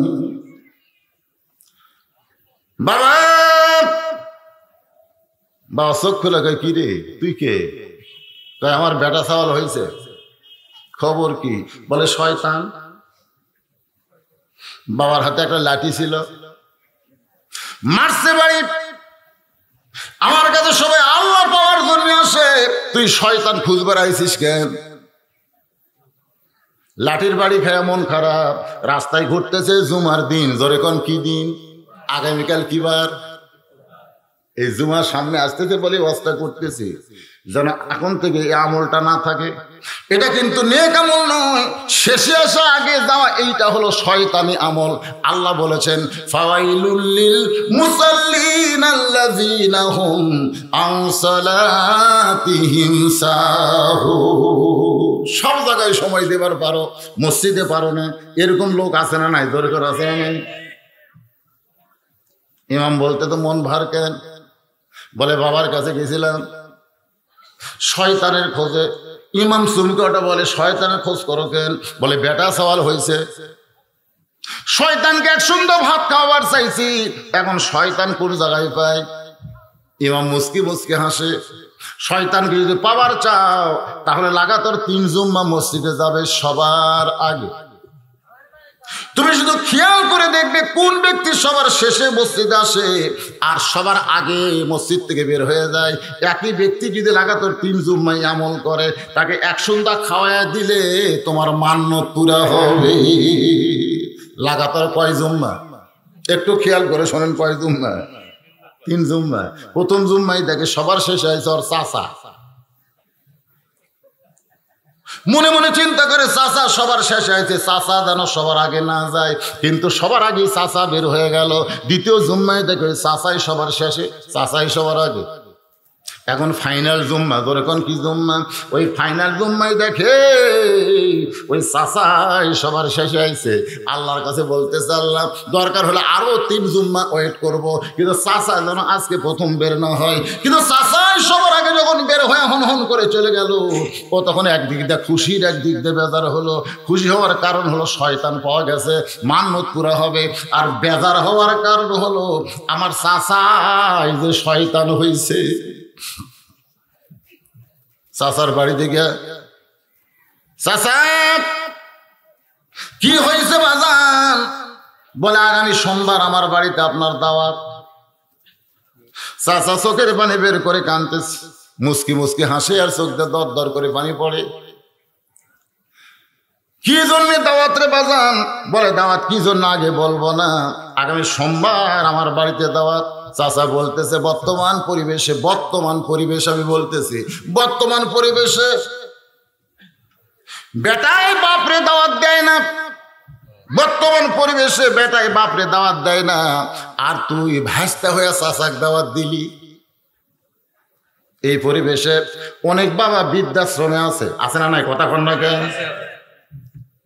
আমি বলবো কাফির বলেন, বৌদ্ধ বলেন, খ্রিস্টান বলেন, ইহুদি বলেন, নাসারা বলেন, এদের বাপরা বৃদ্ধাশ্রমে থাকবে, কিন্তু মুসলমানের বাবা কেন বৃদ্ধাশ্রমে থাকবে? আল্লাহ বলেছেন ওয়াকাযা রাব্বুকা আল্লা তা'বুদু ইল্লা ইয়্যাহু ওয়া বিল ওয়ালিদাইনি ইহসানা।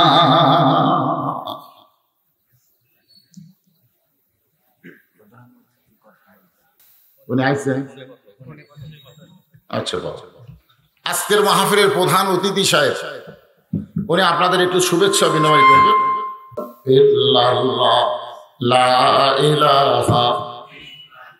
যারা রাস্তাঘাটে গেলেন আসেন, সব বসেন, আসেন সবাই দাঁড়িয়ে না থেকে মাহফিলে বসেন। সাউন্ড কমে দাও। লা ইলাহা ইল্লাল্লাহ, লা ইলাহা, লা ইলাহা ইল্লাল্লাহ, মুহাম্মাদুর রাসূলুল্লাহ। যার কাছে আল্লাহর কোরআন আছে সে কিন্তু নাস্তিকদেরও পরাজিত করতে পারে, যার প্রমাণ হলো জাকির নায়েক। সুবহানাল্লাহ। পারে না? যেরকম পারে কি পারে না? জাকির নায়েকের পিস টিভি আমাদের বাংলার মুসলমান দেখতে পাচ্ছে না, বন্ধ হয়ে গেছে। 13 বছর 6 মাস বয়সের কিশোর ছেলে বলে, রে নাস্তিকদের সভাপতি, যে 6টা প্রশ্ন তোমরা করেছ উত্তর আমি জানি কিন্তু তোমরা জানো না, এখন তোমরাই বলো এতগুলো মানুষের মধ্যে সবচাইতে সম্মানিত ব্যক্তিকে? যারা প্রশ্ন জানে না, যে প্রশ্ন জানে এবং উত্তরও জানে। সমস্ত নাস্তিক এক বাক্যে বলতেছে, আজকের এই মজলিসে, এই মিটিংয়ে, এই সমাবেশে ওই ব্যক্তি সবচাইতে দামি যে প্রশ্ন জানে এবং উত্তরও জানে। এখন তোমরাই বলো, যিনি সভাপতি হয়ে চেয়ারে বসে আছে উনি দামি না আমি দামি? আল্লাহ রাসূল বলেছেন, খায়রুকুম মান তাআল্লামাল কুরআনা ওয়া আল্লামা। ওই ব্যক্তি হলো পৃথিবীর সবচাইতে দামি, সম্মানী, যে আল্লাহর কোরআন শিখেছে এবং অপরকে কোরআনের শিক্ষা দেয়। এখন সেই আলেমেরা হক কথা বললে অনেকে ঘাড় মোটকা দিবার চাই, ধরে কোন কথা ঠিক কিনা? চিন্তা করে দেখো মুসলমান, আল্লাহ ইচ্ছা করলে আলেমদের শানে বেয়াদবি করার কারণে তোমার সোজা ঘাড় বাঁকা করে দিতে পারে। পারে কি পারে না? ধরে কোন পারে কি পারে না? তো ইজ্জমান তাশা, সম্মান দেওয়ার মালিককে। তুযিল্লু মান তাশা, আবার এই সম্মানী লোককে অপমান করার মালিককে। ওহু আলা কুল্লি শাইইন কদির, সমস্ত ক্ষমতার মালিক হচ্ছে আমার আল্লাহ। এখন সমস্ত নাস্তিকেরা বলতেছে উত্তর শোনার জন্য, ধরে কি শোনার জন্য? উত্তর উত্তর উত্তর শোনার জন্য বলতেছে, এই সভাপতি চেয়ার থেকে নাম, কারণ তুইও যা আমরাও তাই। এতক্ষণ এরা বোঝেনি, এখন বুঝবার পারছে যে তুইও যা আমরাও তাই, চেয়ার থেকে নাম। সমস্ত জনগণের দাবির মুখে সভাপতি চেয়ার থেকে নামতে বাধ্য হলো। এবার ছেলেটা চেয়ারে বসে কোরআন থেকে তেলাওয়াত করলেন, তুইজ্জু মান তাশা ওয়া তুযিল্লু মান তাশা বিয়াদিকাল খায়র ইন্নাকা আলা কুল্লি শাইইন কাদির। রে নাস্তিকেরা, তোমরা প্রশ্ন করেছিলে আল্লাহ ব্যাপারে 5টা, তার মধ্যে একটা প্রশ্ন হলো মুসলমানের আল্লাহ এখন কি করে? আমার আল্লাহ তাআলা চেয়ারের সম্মানী মানুষকে ঘাড় ধরে নামায় দিয়া আমার মতন ছোট্ট মানুষকে চেয়ারে বসায়া দিল। এই কামটা এখন আমার আল্লাহ করলো। সুবহানাল্লাহ কোন না কেন? আল্লাহ কি অতীত নাকি? আল্লাহ কি ভবিষ্যৎ নাকি? আল্লাহ অতীত, বর্তমান, ভবিষ্যৎ। জোরে কর সুবহানাল্লাহ। আমাদের আল্লাহ আদি অন্ত, আমরা বলি না আদি অন্ত, আমরা আয়াতুল কুরসি পড়ি, আল্লাহু লা ইলাহা ইল্লা হুয়াল হাইয়ুল কাইয়্যুম। সবচেয়ে বেশি সওয়াব আয়াতুল কুরসি। রাসূল বলেছেন 5 ওয়াক্ত নামাজের সালামের পরে, 5 ওয়াক্ত নামাজের সালামের পরে 5 বার যারা, মানে প্রত্যেক ওয়াক্তে একবার করে যারা আয়াতুল কুরসি তেলাওয়াত করবে, আল্লাহ তাআলা তাকে 5টা পুরস্কারে ভূষিত করবে। 1 নম্বর পুরস্কার হলো তার ঈমানের সাথে মৃত্যু হবে। 2 নম্বর পুরস্কার হলো তার সওয়াল জবাবকে আল্লাহ সহজ করে দিবে। 3 নম্বর পুরস্কার হলো তার কবরকে আল্লাহ প্রশস্ত করে দিবে। 4 নম্বর পুরস্কার হলো হাসরের ময়দানে আল্লাহ তার হিসাব সহজ করে নেবেন। 5 নম্বর পুরস্কার হলো বিজলি আকারে পুল সিরাত পাড়ি দিয়া 8টা জান্নাতের দরজা তার জন্য খুলে যাবে। তবে শর্ত হলো নামাজের পরে। নামাজ ছাড়া কেউ যদি 50 বারও আয়াতুল কুরসি পড়ে একটাও লাভ হবে না। নামাজ পড়া লাগবে তারপরে। কথাটা বুঝলেন না? এর সাথে খেলা আয়াতুল কুরসি না, নামাজ যোগ করে দেওয়ার কারণ কি? যদি কেউ 5 ওয়াক্ত নামাজি হয়ে যায়, ইন্নাস সালাতা তানহা আনিল ফাহশাই ওয়াল মুনকার, একমাত্র নামাজই পারে মানুষকে যাবতীয় খারাপি, পাপাচার, ফাহিশা থেকে বাঁচায় দিতে। ধরে কর সুবহানাল্লাহ। আজকে সরকার মাস্ক না পড়লে 300 টাকা জরিমানা করছে, এরই সাথে যদি সরকার বলতো নামাজ না পড়লে 200 টাকা জরিমানা, তাহলে কি করা যেত কি যেত না? নামাজ পড়তে যাইতো, অজু করতো, অজু করতে হাত ধোয়ার কাম হয়ে গেল, যে হাত ধোয়ার কথা বলতেছে, মার্কেটত গেলে আগে ফিস করে দেয়। আমাকে হুজুর হাত ধন। আমি কয়টা বাজে? কয় 1:45। উজু করে নামাজ পড়ে আসতেছে, আবার হাত ধোয়া কি? যারা ঘুরতেছে নামাজ পড়ে না ওরকম ডুব ধোয়ালেও করোনা যাবি না, ধরে কর কথা ঠিক কিনা?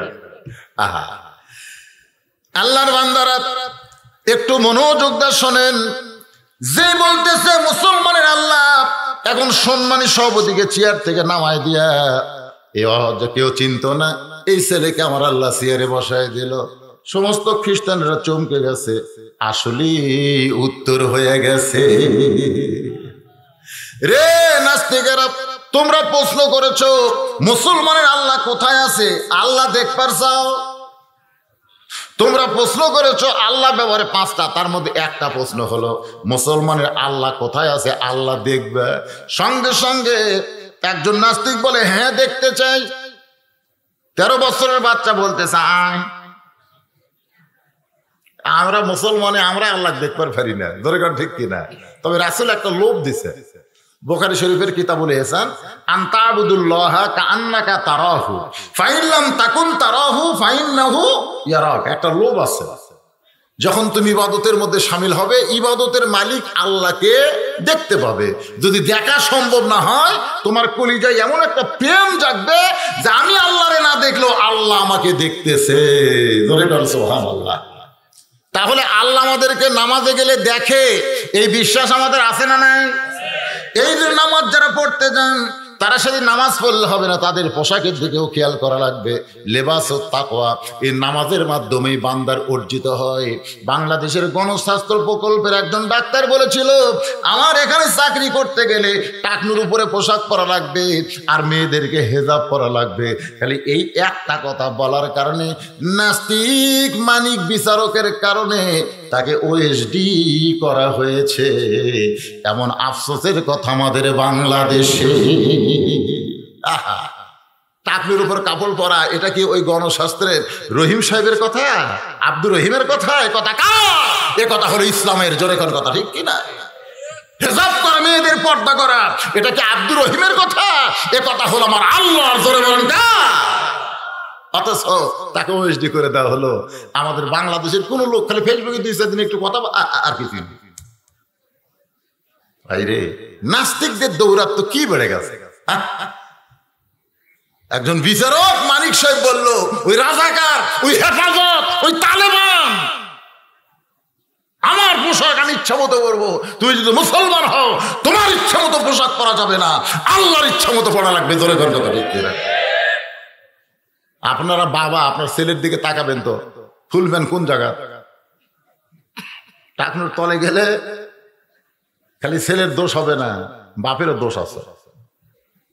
এমন টাইট প্যান্ট পরে নামাজ পড়ে বেড়াচ্ছে, তার আবার শার্ট খাটো, শার্টটা পরছে এটা যদি লম্বা হয় পাঞ্জাবি পরে তাও হতো। এখানে ফুল ফ্যান টাইট স্কিন ফ্যান পরে তখন করতে সে তাদের কাছে পিছনে টেপা হয়ে আছে, ভিতরে মালটা পিছন থেকে ঠেলা আছে। দ্বিতীয় লাইনে যে ব্যক্তি দাঁড়াচ্ছে ওর কেবলা পরিবর্তন হয়ে গেছে, ওর আর কাবা ঠিক আছে।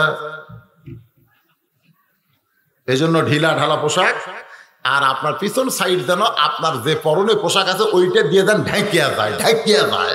তাহলে কি পরা লাগবে? শার্ট না পাঞ্জাবি? কি পরা লাগবে? পাঞ্জাবি করতে হবে। আপনার পাশার মাপ কেউ বুঝে পাবি না, ভিতরের যন্ত্রের খবর কেউ পাবি না। একটা নাস্তিক আল্লাহ দেখার জন্য ছেলেটার কাছে আসতেছে, ছেলে বলতেছে আর একটু কাছে আয়, তো আল্লাহ দেখা চায়। যে কাছে আইছে কান সারা বরাবর মারছে, সব পেট বরাবর মারছে ঘুষি। নাস্তিক চিল্লায় বলে আমারে মারো কেন? ছেলেটা বলতেছে মারলে কি হয়? কয় মারলে আমাকে লাগে। তোমাকে কেন লাগে? বলে আমার জীবন আছে, জীবিত মানুষকে মারলে তো লাগবেই। ওই 13 বছর 6 মাস বয়সের কিশোর নোমান ইবনে সাবেত বলতেছে রে নাস্তিক, তুমি তো জীবিত বলতেছো, এখন আমার প্রশ্ন হলো তুমি কি জীবন কোনোদিন দেখছো? তুমি যে বলতেছো জীবিত মানুষকে মারলি লাগে, আমি জীবিত। এরে নাস্তিক, তুমি কি তোমার জীবনকে কোনোদিন দেখছো? বলে জীবন তো আমি দেখি নাই। তুমি না দেখে যদি বিশ্বাস করো তোমার দেহের মধ্যে জীবন আছে, ইমানদারেরা বিশ্বাস করে আল্লাহকে না দেখে গোটা বিশ্ব জগৎ মিলে আমার আল্লাহ রয়েছে। আছে না নাই? আল্লাহ আছে না নাই? এমনও কথা আল্লাহ কোরআনে বলেছে, অহুয়া মাকুম আইনামা কুনতুম। বান্দারে, তুমি মনে করছো তোমার কাছ থেকে তোমার মাওলা দূরে আছে? দূরে নাই, তুমি আছো যেখানে আল্লাহ তোমার সঙ্গে রয়েছে। সুবহানাল্লাহ। আমাদের সাথে আল্লাহ আছে না নাই? জোরে কোন আছে না নাই? আল্লাহ। কিন্তু আমরা আল্লাহকে দূরে রাখি শিরকের মাধ্যমে। এই যে আমার ছোট ভাই আব্দুল হান্নান ওয়াজ করলো, ইন্নী ওয়াজহাতু ওয়াজহিয়া লিল্লাযী ফাতারাস সামাওয়াতি ওয়াল আরদ হানিফাও ওয়া মা আনা মিনাল মুশরিকিন। মুশরিক যারা তারাই মূর্তি বানাবে, আর যারা মুসলমান তারা মূর্তির বিপক্ষে যাবে। জোরে কোন কথা ঠিক কিনা? আপনারা যদি মনে মনে করেন বানালে কি হবে, বানালে কি হবে, এই শালারা হচ্ছে মুনাফিক। কারণ মুসলমান আর মুশরিক এর মধ্যে তো একটা থাকা লাগবে। সেটা কি? সেটা কি? যারা বলতেছে বানালে কি হবে, আমার ইমান আমি রক্ষা করব। শোনেন, অন্যায় যে করে আর অন্যায় যে দেখে সহ্য করে, দুইজনক সাপটে দেওয়া হবে। বনি ইসরায়েলের একটা হাদিস আল্লাহ রাসূল বলেছেন সাহাবীদের সামনে যে আল্লাহ ফেরেশতাদের বলল, যাও অমুক জাতিকে তোমরা ধ্বংস করে দাও। ফেরেশতারা গোটা জাতিকে ধ্বংস করতে এসে দেখে এক ব্যক্তি নামাজের সিজদায়। ফেরেশতা বলে, মাবুদ, গোটা জাতিকে ধ্বংস করার হুকুম দিলেন পাহাড় চাপা দিয়া, কিন্তু একটা ব্যক্তি নামাজের সিজদায় আছে, এর খবর কি? আল্লাহ বলতে, সবাইকে এক চাপা দাও, আর যে সিজদার মধ্যে আছে তারে ডবল চাপা দাও। এখন আল্লাহর বান্দার একটু মনোযোগ দিয়ে শুনবেন। অন্যায় তো করব না, অন্যায় করতে দিব। অন্যায় করব, অন্যায় করতে দিব। দরকার হলে অন্যায়ের বিরুদ্ধে কুল জাল হক ওয়া যাহাকাল বাতিল ইন্নাল বাতিলা কানা যাহুকা। নবী মূর্তি ভাঙছেন আর আল্লাহর আয়াত নাযিল হয়েছে। জোরে বলুন সুবহানাল্লাহ। কাবা শরীফের মূর্তি যখন নবী ভাঙতেছেন, মূর্তি ভাঙতে গিয়ে নবী দেখে ইব্রাহিম নবীর মূর্তি বানাচ্ছে। কোন নবী? ওই 360টার মধ্যে ইব্রাহিম আলাইহিস সালাম আর ইসমাঈল আলাইহিস সালামের মূর্তি বানাচ্ছে। তে নবী কয়, এটা তো আমার বাপ রে। কি কর? মিল্লাতা আবিকুম ইব্রাহিম ওয়া সাম্মাকুমুল মুসলিমিন। আহা, আমার বাপ, আমার বাপ বুড়ে বুড়ে মেহনত, জাতির পিতা। নবী জাতির পিতার দিকে তাকাই বললেন, এইটা তোমার বাপ। সঙ্গে সঙ্গে আয়াত নাজিল হলো, কুল জাল হক ওয়া যাহাকাল বাতিল ইন্নাল বাতিলা কানা যাহুকা। নিজের হাতে মূর্তি ভেঙে ফেলে দিলেন। জোরে বলুন সুবহানাল্লাহ। তাহলে আমরা কোন নবীর উম্মত? মূর্তি গড়া না মূর্তি ভাঙ্গা? কথাকার মূর্তি গড়া না মূর্তি ভাঙ্গা? আল্লাহর বান্দারে, বর্তমান প্রেক্ষাপটে যুবকেরা বলেছে, হুজুর যতদূর পারেন আপনি আলোচনা করবেন। এবার ছেলেটা বলতেছে, তুমি কি তোমার জীবন দেখছো? বলে না। তাহলে তোমার জীবন দেহের মধ্যে আছে, এটা কি তুমি বিশ্বাস করো? বলে 100 বার করি। তুমি যদি তোমার দেহের মধ্যে জীবন বিশ্বাস করতে পারো, না দেখে আমরা মুসলমান বিশ্বাস করি, আমাদের গোটা জগৎ মিলে না দেখলেও আল্লাহ রয়েছে। রে নাস্তিকেরা, তোমরা আল্লাহ ব্যাপারে 5টা প্রশ্ন করেছো, নবী ব্যাপারে একটা প্রশ্ন করেছো। নবী কোন দিক দিয়ে আল্লাহর আরশে গেল, সেই দরজাটা তোমরা দেখতে চাও, তাহলে দরজা কে দেখবে? আসো। নাস্তিকরা বলতেছে কাছে যাওয়া যাবে না, কারণ কাছে গেলে পিটন আছে। আপনি যখনই কাছে আসবেন, আপনি যখন আল্লাহর কাছে আসবেন, ইসলামের কাছে আসবেন, কোরআনের কাছে আসবেন, তখন আপনার উপরে বিপদ আসবে। কথা কন না কেন? লাখ ইয়ে করে সিংটার করে, আমার কোনো বিপদ নাই, আমার বাড়ির কোনোদিনও পুলিশ আসে না, আমি লাখ টাকা ঘুম পাড়ি। কিন্তু মাঝে মধ্যে বজলু রশিদের বাড়ি থুলিত যায়, কি করে চাষটলে গল্প মারতে চায়। আরে পাগলা, তোর বাড়ি যাবি কেন? তুই তো ভর্তি হসনি। যখনই ভর্তি হবা তখনই আল্লাহ বলেছেন, ওয়ালা নাবলুওয়ান্নাকুম বিশাইইম মিনাল খাউফি খাউফি ওয়াল জুই ওয়া নাকসিম মিনাল আমওয়ালি ওয়াল আনফুসি ওয়াস সামারাতি ওয়া বাশশিরিস সাবিরিন। নবী বললেন, তালহা, ওসমান তোমার বিরুদ্ধে অভিযোগ করেছে। একদিন দেখেছে কিছুই বলে নাই, 2 দিন দেখেছে কিছুই বলে নাই, আজকে 3য় দিন দেখতেছে তুমি যেই মাত্র আমি ফজরের সালাম ফিরাই সঙ্গে সঙ্গে তুমি বাড়ির দিকে দৌড় দাও।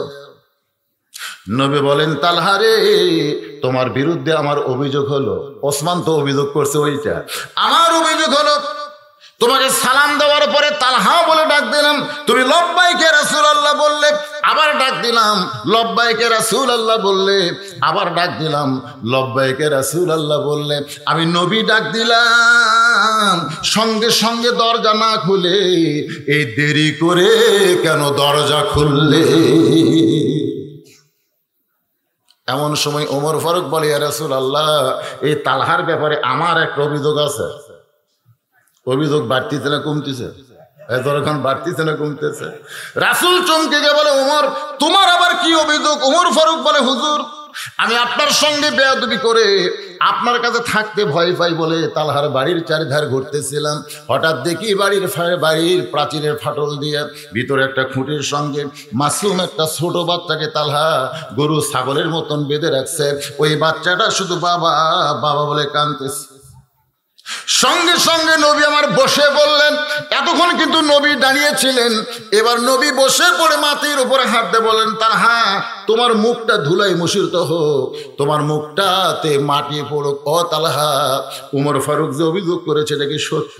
তোমার কচি মাসুম বাচ্চাকে তুমি রশি দিয়ে খুঁটির সঙ্গে বেঁধে রাখছো, অথচ আমি রাসূল বলেছি বড়দেরকে সম্মান করো, ছোটদেরকে স্নেহ করো, এইটাই হইল আমাদের ইসলাম। জোরে গান সুবহানাল্লাহ। বড়দেরকে সম্মান করার কথা ইসলামে আছে না নাই? আবার ছোটদেরকে কি করা লাগবে? স্নেহ করতে হবে। আল্লাহ নবীর ইসলাম হলো, নবী ছোটদেরকে এত স্নেহ করতেন।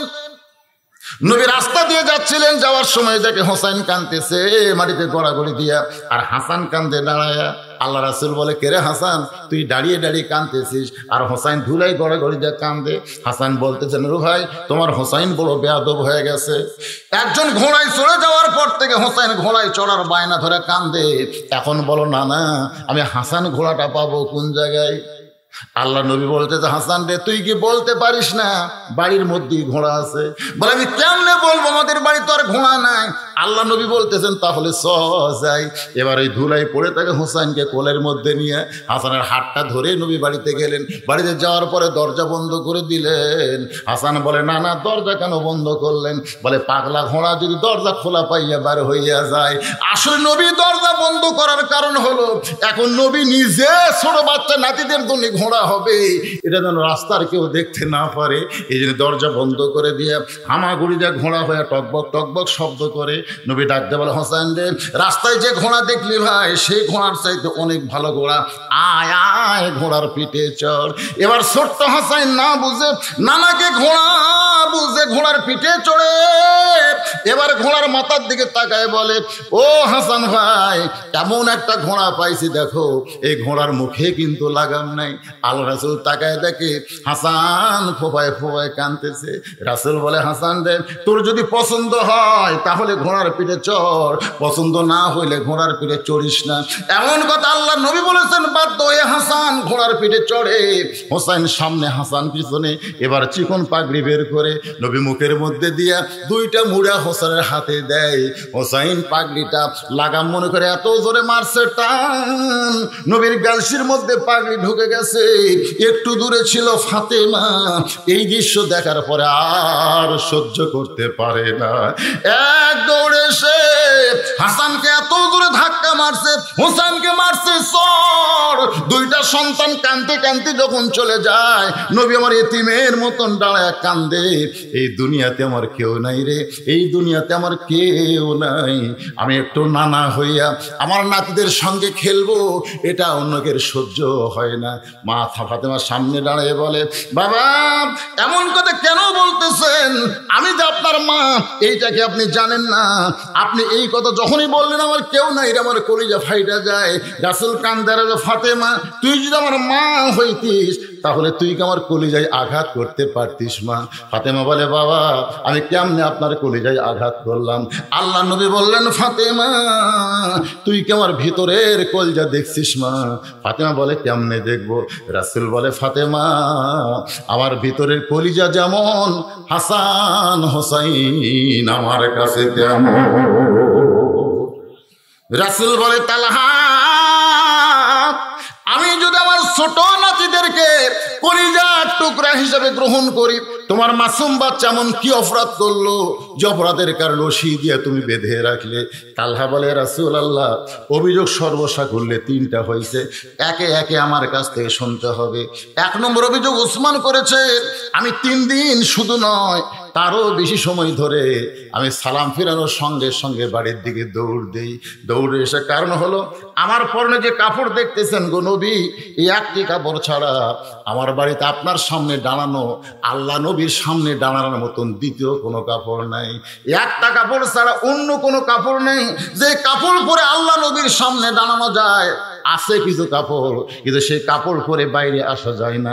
আমি মাটির একটা গর্ত করেছি, ওই গর্তের মধ্যে যেমন তেমন কাপড়ে আমার বউকে নামায় দিয়ে হুজুর এই কাপড় পরে আপনার পিছনে আমি ফজরের নামাজ আদায় করতে যাই। নামাজের সালাম ফেরানোর পরে আমি কিছুক্ষণ আপনার পবিত্র চেহারা দেখব, কিন্তু আমার ইমান ডাক দেয় বলে তালহা রে তুই তো কাপড় পরে নবীর চেহারা দেখতেছিস, কিন্তু তোর বউটার যদি ফজরের নামাজ কাজা হয়ে যায়। ওগো আল্লাহর নবী এই কারণে শুধু এই কারণে আমি দৌড়ে এসে আমি যেমন তেমন কাপড় পরে গর্তের মধ্যে নাইমা পড়ি, আর আমার এই কাপড়টা আমার বউকে পরতে দিয়েছি। আমার বউটা নামাজ পড়ে যখন আল্লাহর সঙ্গে নিজের অস্তিত্ব বিলীন করে দিয়ে কাঁদতেছে, এমন সময় আপনি নবী তালহা তালহা বলে দরজায় ডাকতেছেন। নবী গো ওই গর্তের ভিতর থেকে আপনার পবিত্র ডাক আমি শুনতে পাই, কিন্তু দৌড়ে এসে দরজা কেমনে খুলবো? এবার দরজা খোলার মতন পোশাক আমার পরনে নাই। আমার বউটা যখন নামাজ শেষ করেছে আমি এক টানে বউকে গর্তের মধ্যে নামায় দিয়া ওই বইয়ের পরনের কাপড়টা খুলে নিয়ে আমি পরে আপনার জন্য দরজা খুলেছি। এ হুজুর আমাকে আল্লাহর রাস্তে মাফ করতে হবে। ওসমান কান্দে তালহা রে আমি তোমার বিরুদ্ধে না বুঝ অভিযোগ করছি ভাই। রাসূল বলে ওসমান কান্দো না কান্দো না, তুমি অভিযোগ না করলে আমরা তালহার খবর জানতাম না। অভিযোগ করেছে নানা ধরনের কথা বলে আপনি তদন্ত করতে যান, তদন্ত করতে গিয়ে দেখেন 50 বছর ধরে যিনি কোরআনের খেদমত করেছে, 50 বছর ধরে যিনি কোরআনের খেদমত করেছে, বাজান গোটা বিশ্বে যাকে আল্লাহর ওলি বলে তদন্ত করে সাপোর্ট দেয়, আপনি তদন্ত করতে গিয়ে তার আরো সম্মানের কথা জেনে তাকে আরো সম্মান দিতে হবে। কিন্তু তদন্তের রিপোর্ট উল্টা করে তাকে যদি আমরা শাস্তি দেই, এই তদন্তের দায়িত্ব আমার আল্লাহ রয়েছে। ওয়াইযা হাকামতুম বাইনান নাস আন তাহকুমু বিল আদল, জোরে কোন সুবহানাল্লাহ। ওমর ফারুক বলে তালহা তাহলে তোমার ছোট মাসুম বাচ্চাকে রশি দিয়ে খুঁটির মধ্যে বেঁধে রাখছো কেন? আল্লাহ রাসূল বলে আসলেই তো তাই, দুইটা অভিযোগ তুমি খণ্ডন করেছো ঠিক আছে, কিন্তু তোমার ছোট মাসুম বাচ্চাকে রশি দিয়ে খুঁটির মধ্যে কেন বেঁধে রাখছো? তালহা বলে নবী গো আমার বাড়ির দরজায় গাছ দেখতেছেন, এই যে খুরমা খেজুর গাছ, খুরমা গাছে পাক ধরেছে, এখন রাতে টস টস করে খেজুরগুলো গাছের গোড়ায় পড়ে। হুজুর গাছ আমার বাড়ির দরজায় হলে কি হবে? গাছের মালিক তো আমি না, গাছের মালিক হলো একজন ইহুদি। ওগো আল্লাহর নবী আমি যখন আপনার পেছনে ফজর নামাজ পড়তে যাব, এমন সময় আমার সন্তান যদি চেতন পায়, আমি নামাজ পড়তে গেলাম কিন্তু আমার সন্তান চেতন পেয়ে ক্ষুধার জ্বালায় ঘরের দরজা খুলে যদি ইহুদির গাছের খুরমা খেজুর খায়, আমি একজন মুসলমান আর আমার সন্তান ইহুদির গাছের খুরমা খেজুর খাবে, আমি সহ্য করতে পারবো না। এই জন্যেই আমার ঘুমন্ত সন্তানকে আমি কাঁধে করে আপনার পিছনে যাওয়ার জন্য রওনা দিলাম, কিন্তু রাস্তার মাঝখানে গিয়ে আমার মন বলতেছে তালহা রে তুই তো নবীর পিছনে নামাজ পড়বি, কিন্তু নবী বলেছেন 7 বছর থেকে নামাজের তালিম দাও। 7 বছরের আগের কথা কিন্তু বলে নাই। তুমি 7 বছর থেকে তোমার বাচ্চাকে মসজিদে নিয়ে যাও, কিন্তু 7 বছর আগে নিয়ে যাবা না। কারণ 7 বছর আগে বাচ্চাদেরকে মসজিদে এবং ঈদগাহের মাঠে নিয়ে গেলে যে কি হয়, এটা আমি নিজের চোখে দেখছি। আমার ঈদগাহের মাঠের এই সব মুসল্লিরা সুন্দর সুন্দর পাঞ্জাবি গায়ে দিয়ে এই বাচ্চাদেরকে, ছোট ছোট বাচ্চা 4 বছর 3 বছর এরকম বাচ্চাগুলোকে সব মাঠত নিয়ে যাচ্ছে। হুজুর সাজাছে, ধরে কেন কি সাজাছে, হুজুর সাজান বলছেন না। তো এখন বাচ্চাগুলো তো মাঠে যায়, ওরা 5-7 জন একত্র হয়ে গেছে। আমরা যখন রুকুর থেকে সেজদাত গেছি, ওই বাচ্চারা সবাই চিল্লায় বলতেছে, এই উপর হসে রে, এই উপর হসে রে, যেই সবাই রয়েছে উপর হসে রে। সমস্ত মুসল্লি হা করে হাসা উঠছে, এমনকি আমার হাসি। এতগুলো মুসল্লি হাসলে ইমাম থাকে। এটা তো এমন নামাজ না যে শো সেজদা দিয়ে নামাজ আটকাবেন। আপনার বলে তো ঈদের নামাজে কোনো শো সেজদা আছে? নামাজে শেষ বারে। আল্লাহর বান্দারা, এই জন্য রাসূল বলেছেন 7 বছর থেকে তোমার সন্তানকে নামাজের তালিম দাও, 10 বছর থেকে জোর করে নামাজ ধরাও। রাসূল কি বলেছেন যে 5 বছর থেকে? এই কথা কন না কেন, 5 বছরের কথা বলছে না 7 বছর? তাহলে আপনার সন্তানকে 7-এর আগে মসজিদে নিয়ে যাবেন, কারণ সন্তানের তো কোনো দোষ নাই। ওরা তো কোনটা ঠিক কোনটা ব্যাঠিক বুঝবে না। নামাজ শুরু করে দিলে যদি কোনো বেয়াদবি করে, আমি তালহা চিন্তায় পড়ে গেলাম, যদি হুজুর আমি নামাজ পড়ে আপনার পিছনে আমার সন্তানের কারণে যদি নামাজ নষ্ট হয়, আমি আবার বাড়িতে এসে চিন্তা করলাম, এরে রেখে গেলেও যদি সেতন উপায় খুরমা খেজুর খাই, আবার মসজিদে নিয়ে গেলেও যদি নামাজ নষ্ট করে দেয়, কি করব কি করব?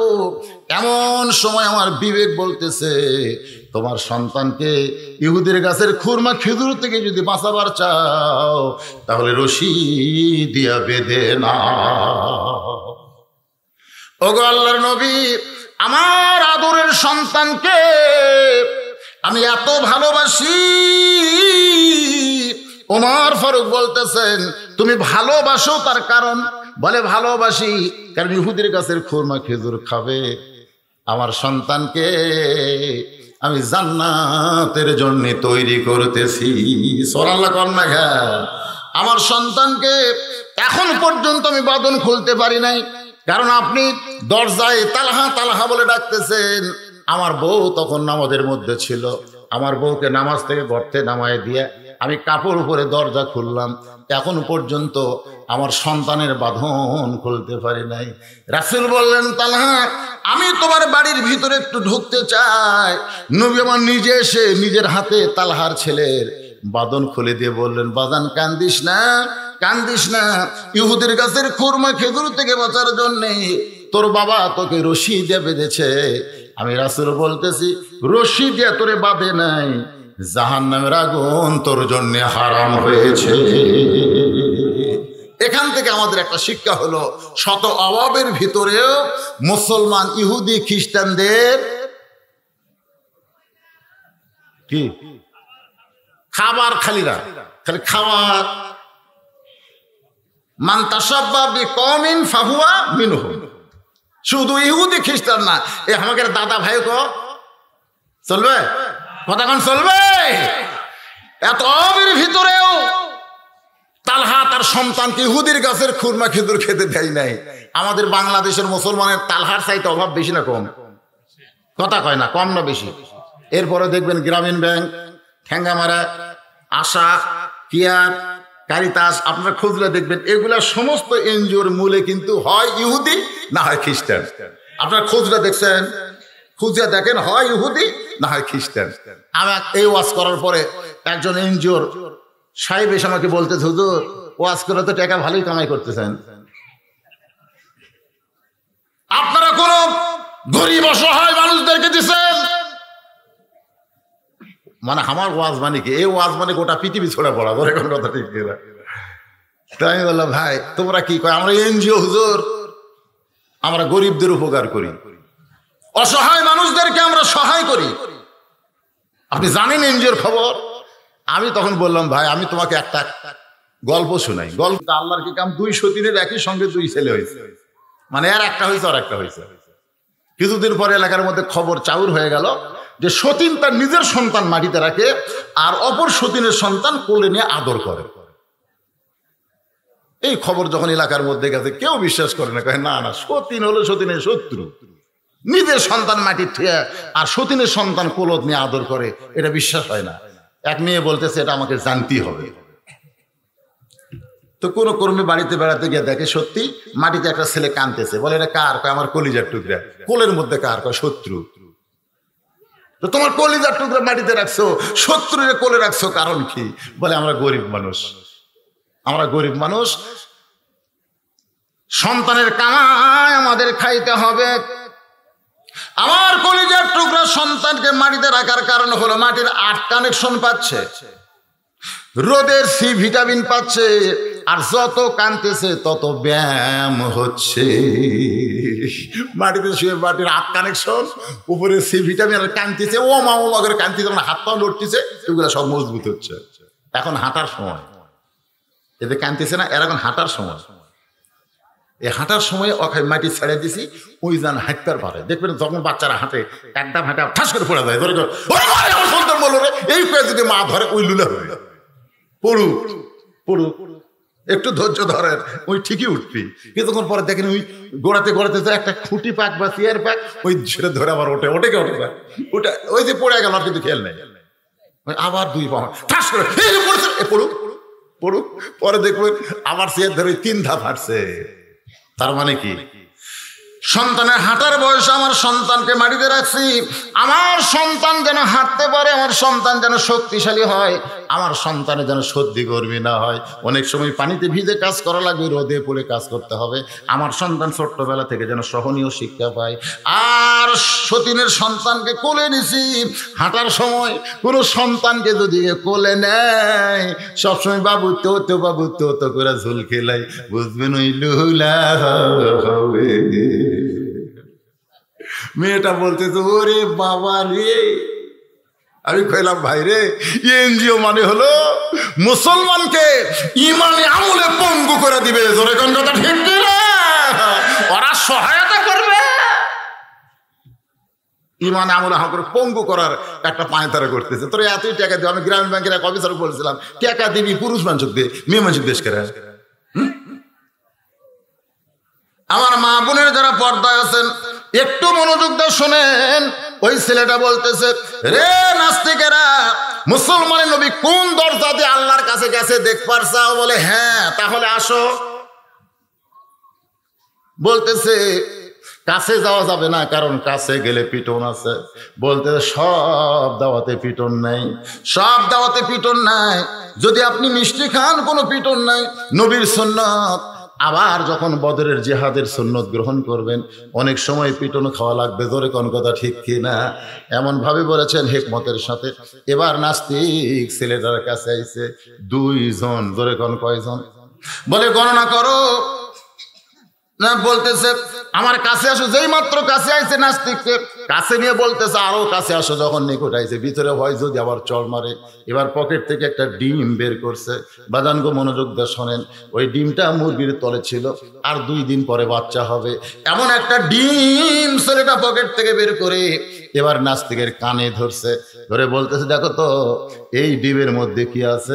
বলে চিউ চিউ শব্দ শোনা যায়। আপনারাও খেয়াল করে এরকম মুরগির নিচ থেকে ডিম নেবেন, 2 দিন পরে বাচ্চা হবে, মনে করে 21 দিনের পর বাচ্চা হবে।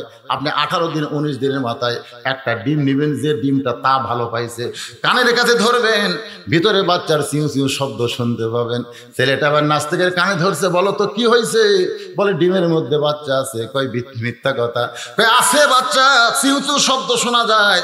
এখন ছেলেটা বলে নাস্তিকরে দেখো তো এই ডিমের কোন দিক দিয়া বাচ্চা ডিমের মধ্যে ঢুকছে, এই ডিমের কোন দিক দিয়ে বাচ্চা ডিমের মধ্যে ঢুকলো? তুমি বলতেছো ডিমের মধ্যে বাচ্চা আছে, তাহলে ঢুকলো কোন দিক দিয়ে?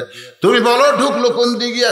নাস্তিক বলতেছে কোন দিক দিয়ে ঢুকলো আমি জানি না, তবে আমি বিশ্বাস করি ডিমের মধ্যে বাচ্চা আছে। ছেলেটা বলতেছে ডিমের মধ্যে বাচ্চা ঢুকতে দরজা যেমন লাগে না, আমার আল্লাহর আরশে নবী জানে যাবে। এটা কাফের বেঈমান নাস্তিকেরা দরজা খুঁজবে, কিন্তু মুসলমানেরা কোনোদিন দরজা খুঁজবে না। রে নাস্তিকেরা, তোমরা প্রশ্ন করেছো আল্লাহ ব্যাপারে, মুসলমানের আল্লাহর আগে কে ছিল? এটা যদি জানতে চাও তাহলে আমার কাছে 2 জন আসো। বাজান গো, নাস্তিকেরা বলতেছে আমরা কাছে যাব না, দূর থেকেই শুনতে চাই। মুসলমানের আল্লাহর আগে কে ছিল, এই উত্তর এবার ছেলেটা দিবে। সর্বসাকল্যে 6টা, তার মধ্যে আমি 3টা দিয়ে দিছি, আরো 3টা উত্তর আমি আপনাদের সামনে দিবার চাই। আপনারা কি শুনবেন? কারা কারা শুনবেন আল্লাহকে একটু হাত দেখান। লিল্লাহি তাকবীর। কমিটির কিছু ছেলেরা বলতে, হুজুর চাদরের মধ্যে দেওয়ার পরে কিছু কিছু মোটামুটি দেওয়ার লোক আছে, এর জন্য 5টা মিনিট আপনি একটু আদায় করবেন। ভাই মাত্র 5টা মিনিট, যারা দিবেন না বসে থাকবেন, বাকি 3টা প্রশ্নের উত্তর শুনে আমরা এখান থেকে বিদায় নেব। আর বর্তমান বিশ্বের প্রেক্ষাপট নিয়ে আমি আপনাদের সামনে তো আলোচনা করেই যাব। আসেন কোন আল্লাহর বান্দা, এই যে নতুন গোরস্থান এখন পর্যন্ত কাউকে কবর দেওয়া হয় নাই, এই নতুন গোরস্থানে আমরা সকলেই যাব ভাইজান। গোরস্থানে যায় বলতেছে তোর মাথা যদি থাকতো আজকে আমার এই বিপদ হতো না। আজকে ওয়াজ যারা শুনলেন এতক্ষণ, মোনাজাত ছাড়া যারা যাবেন এরা হলো মাথা ছাড়া। ধরে কন কি ছাড়া? আর দোয়া মুখ খলিবাদ। এখানে এতগুলো মানুষকে আমরা দোয়া করব।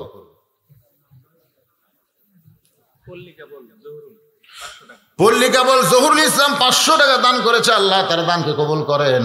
আল্লাহ নেক নিয়ত নেক আশা পুরা করেন। আল্লাহুম্মা আমিন।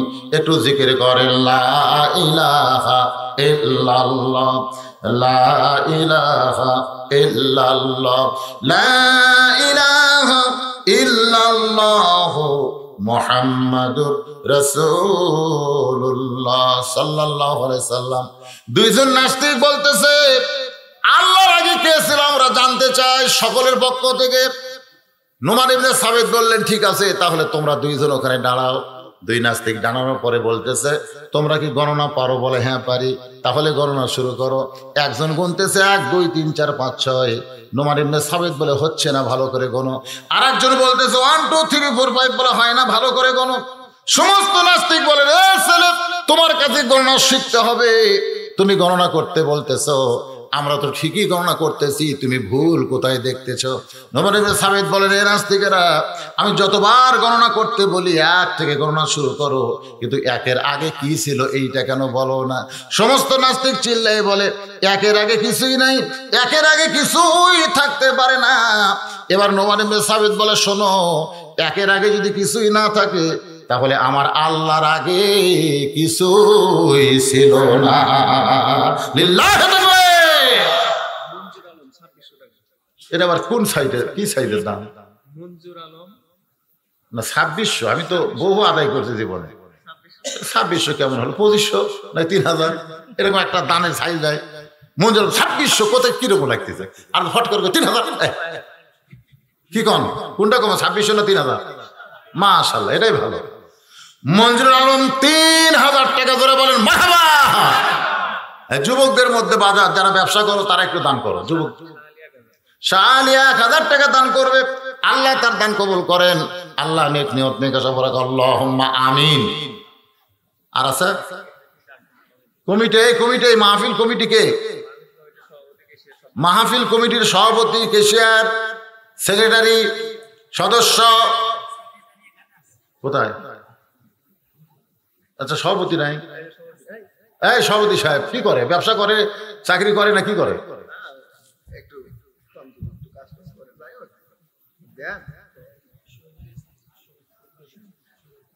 শহীদুল ইসলাম 500 টাকা দান করছে। কত? 500 টাকা দান করলো, আল্লাহ কবুল করো। আল্লাহুম্মা আমিন। বাবা সভাপতি যা পারো দাও, বলো একটা বলো, আল্লাহর রাস্তায় বলো। সভাপতি সাহেব কয় বস্তা সিমেন্ট? 1000 টাকা। সভাপতি সাহেব 1000 টাকা দান করলো, আল্লাহ তার দান কবুল করেন। আল্লাহুম্মা আমিন। সেক্রেটারি কও, এখন কও।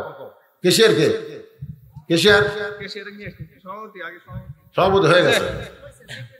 সেক্রেটারি কয়ে দাও বা কুড়িতে উঠতে রে। ও টাকা আনবার যাচ্ছে, মাঝখান থেকে মোবাইল করছে তো দেন আপনারা, যারা গেছে যাক। বাতাস দিলে আমার এলাকার অনেক ধানের একটা বিশাল পালা দেখা যায়, ধানের পালা। কয় ধান ধান, একজন বলতেছে খালি ধান না রে, সিটাও আছে। বলে কেমনে বোঝা যাবে? বাতাস দে।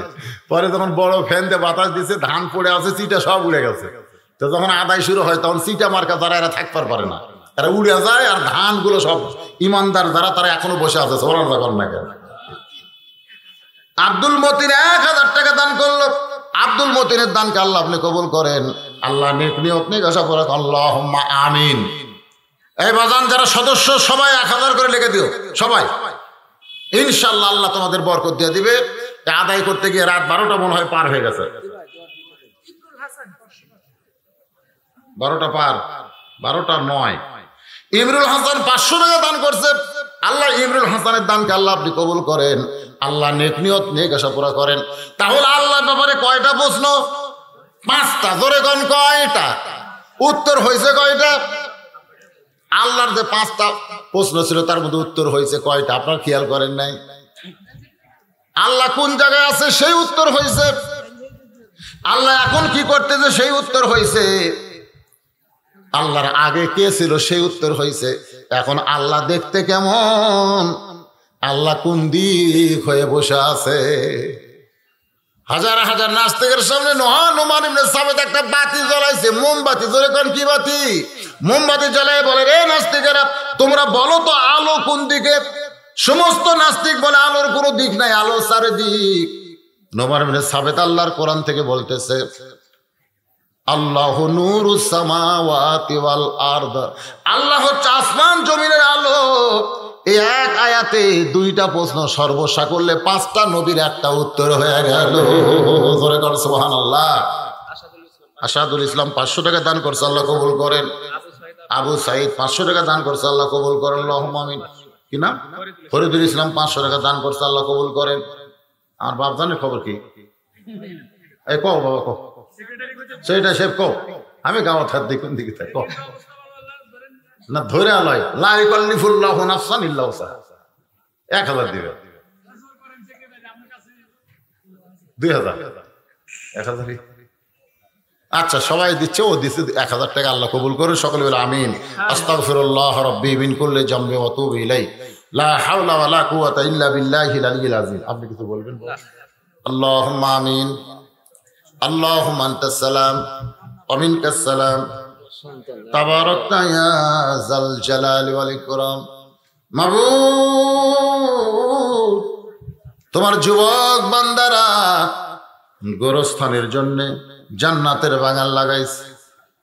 তোমার হাজারো হাজারো বান্দা বান্দিরা রাত 12টা পার হয়ে গেছে, দীর্ঘ সময় পর্যন্ত এই কোরআনের মাহফিলে বসে বর্তমান বিশ্বের প্রেক্ষাপট নিয়ে কিছু সময় ধরে কোরআন থেকে আলোচনা শুনে আখিরি মোনাজাতে আমি গুনাহগারের সঙ্গে রহমতের দরজায় দোকানা হাত তুলেছি। আল্লাহ মেহেরবানি করে আজকের মাহফিল আমাদের সকলের হেদায়েতের জন্য, নাজাতের জন্য, জান্নাতের জন্য কবুল করো। এই মাহফিলের শুরু থেকে শেষ পর্যন্ত যত আলোচনা হয়েছে আল্লাহ, এর মধ্যে যদি ত্রুটি হয়, ভুল হয়, মাফ করে দাও। এর যা হাদিয়া মঞ্জুর করো। সোনার মদিনায় নবী পাকের রওজা মুবারকে আল্লাহ কবুল করে নিও। তামাম আম্বিয়ায়ে কেরাম, আসহাবে কেরাম, তাবেঈনে কেরাম, তাবেঈনে কেরাম, তাম পৃথিবীর মাটির নিচে যত মুমিন মুমিনা শুয়ে আছে আল্লাহ সকলের আরওয়াহ আর হাদিয়া কবুল করো। আল্লাহ আমরা যারা হাত তুলেছি, আমাদের জনম দুঃখনী মা বাবা যাদের কবরে চলে গেছে, আল্লাহ মেহেরবানি করে মা বাবার কবরকে জান্নাতের টুকরা কবুল করো। আমাদের দাদা দাদি, নানা নানি, আত্মীয় স্বজন, আমাদের আপনজন শ্বশুর শাশুড়ি যাদের কবরে গেছে আল্লাহ কবরবাসীদের মাফ করে দাও। আল্লাহ গো, গোটা বিশ্ব থেকে করোনা ভাইরাসকে আল্লাহ আপনি দূর করে দেন। খাস করে আমাদের বাংলাদেশে করোনা ভাইরাস থেকে আল্লাহ হেফাজত করেন। আল্লাহ গো, আজকের মাহফিলের সম্মানিত সভাপতিকে আল্লাহ আপনি কবুল করেন। ও মওলা, স্বামী স্ত্রীর দাম্পত্য জীবনে শান্তি দেন। আল্লাহ মায়ের কোল ভরা একটা সন্তান দান করেন। আল্লাহ আল্লাহ গো, আপনি বলেছেন কাউকে আপনি ছেলে দেন, কাউকে আপনি মেয়ে দেন, আবার কাউকে আপনি ছেলেও দেন, মেয়েও দেন, আবার কাউকে কিছুই দেন না, সবই আপনার ইচ্ছা। আল্লাহ আজকে তাহাজ্জুদের রক্ত শুরু হয়ে গেছে, এতগুলো মানুষ নিয়ে দোয়া করে আল্লাহ সভাপতিকে বাবা হিসাবে, তার বিবিকে মা হিসাবে আল্লাহ আপনি কবুল করে নেন। আল্লাহ সমস্ত অসুখ বিসুখ থেকে হেফাজত করেন। সবই আপনি পারেন গো আল্লাহ, আপনার দরবার আরজ করলাম একটা নেককার সন্তান তাদেরকে দান করে দেন। ও দরদি আল্লাহ, আমি গুনাহগার বলে দোয়া ফিরে দিবেন না। আল্লাহ গো, যেই যুবকেরা কত কষ্ট করে মেহনত করে এই জান্নাতের বাগান লাগাইছে আল্লাহ, এই পিপুল বাড়িয়া কারিগর পাড়া সমস্ত যুবকদেরকে আল্লাহ আপনি কবুল করে নেন। প্রতি বছর তারা যেন এমন করে জান্নাতের বাগান লাগাতে পারে সে তৌফিক আল্লাহ দান করে দেয়। আল্লাহ এই গোরস্থানের জন্য যুবকদেরকে উৎসাহ দেওয়ার জন্য যারা নগদে বাকিতে দান করেছে আল্লাহ সকলের দানগুলোকে জান্নাতের বিনিময়ে কবুল করে নেয়। আল্লাহ আল্লাহ যেদিন আমাদের মৃত্যু হবে দিনটা যেন জুমার দিন হয়, মাসটা যেন রমজান মাস হয়, ইমানের সাথে ইজ্জতের সাথে মুসলমান হিসেবে যেন কবরে যেতে পারে আল্লাহ কবুল করে নেন। আমার মা বোনেরা পর্দার অন্তরালে বসে ওয়াজ শুনতেছে, আল্লাহ আবিদা সালিহা পর্দার এসে কবুল করে মা ফাতেমার চরিত্র দান করে দিন। আল্লাহ কে কোন নিয়তে হাত তুলেছে সকলের নেক নিয়তকে কবুল করেন। আল্লাহ পরিষে আবার বলতেছে, আল্লাহ এই যুবকদেরকে যারা কষ্ট করে মাহফিল করলো তাদের সবাইকে 5 ওয়াক্ত নামাজি হিসাবে কবুল করে নিন। আল্লাহ আরে আব্বা গেছে, মা গেছে, আল্লাহ এ তো সকলেই আমরা জানি, আমাদের বাপ মা যাদের কবরে গেছে আল্লাহ সবার কবরকে জিয়াল জান্নাহ হিসেবে কবুল করে নিন। আল্লাহ আমাদের দেশে বিপদ আপদ মুসিবত জেল জুলমের ভিতরে যারা মানবতার জীবনযাপন করতেছে আল্লাহ তাদের সকলকেই আপনি হেফাজত করেন। আল্লাহ সুবহান রাব্বিকা রাব্বিল ইজ্জাতি আম্মা ইয়াসিফুন ওয়া সালামুন আলাল মুরসালিন ওয়ালহামদুলিল্লাহি রাব্বিল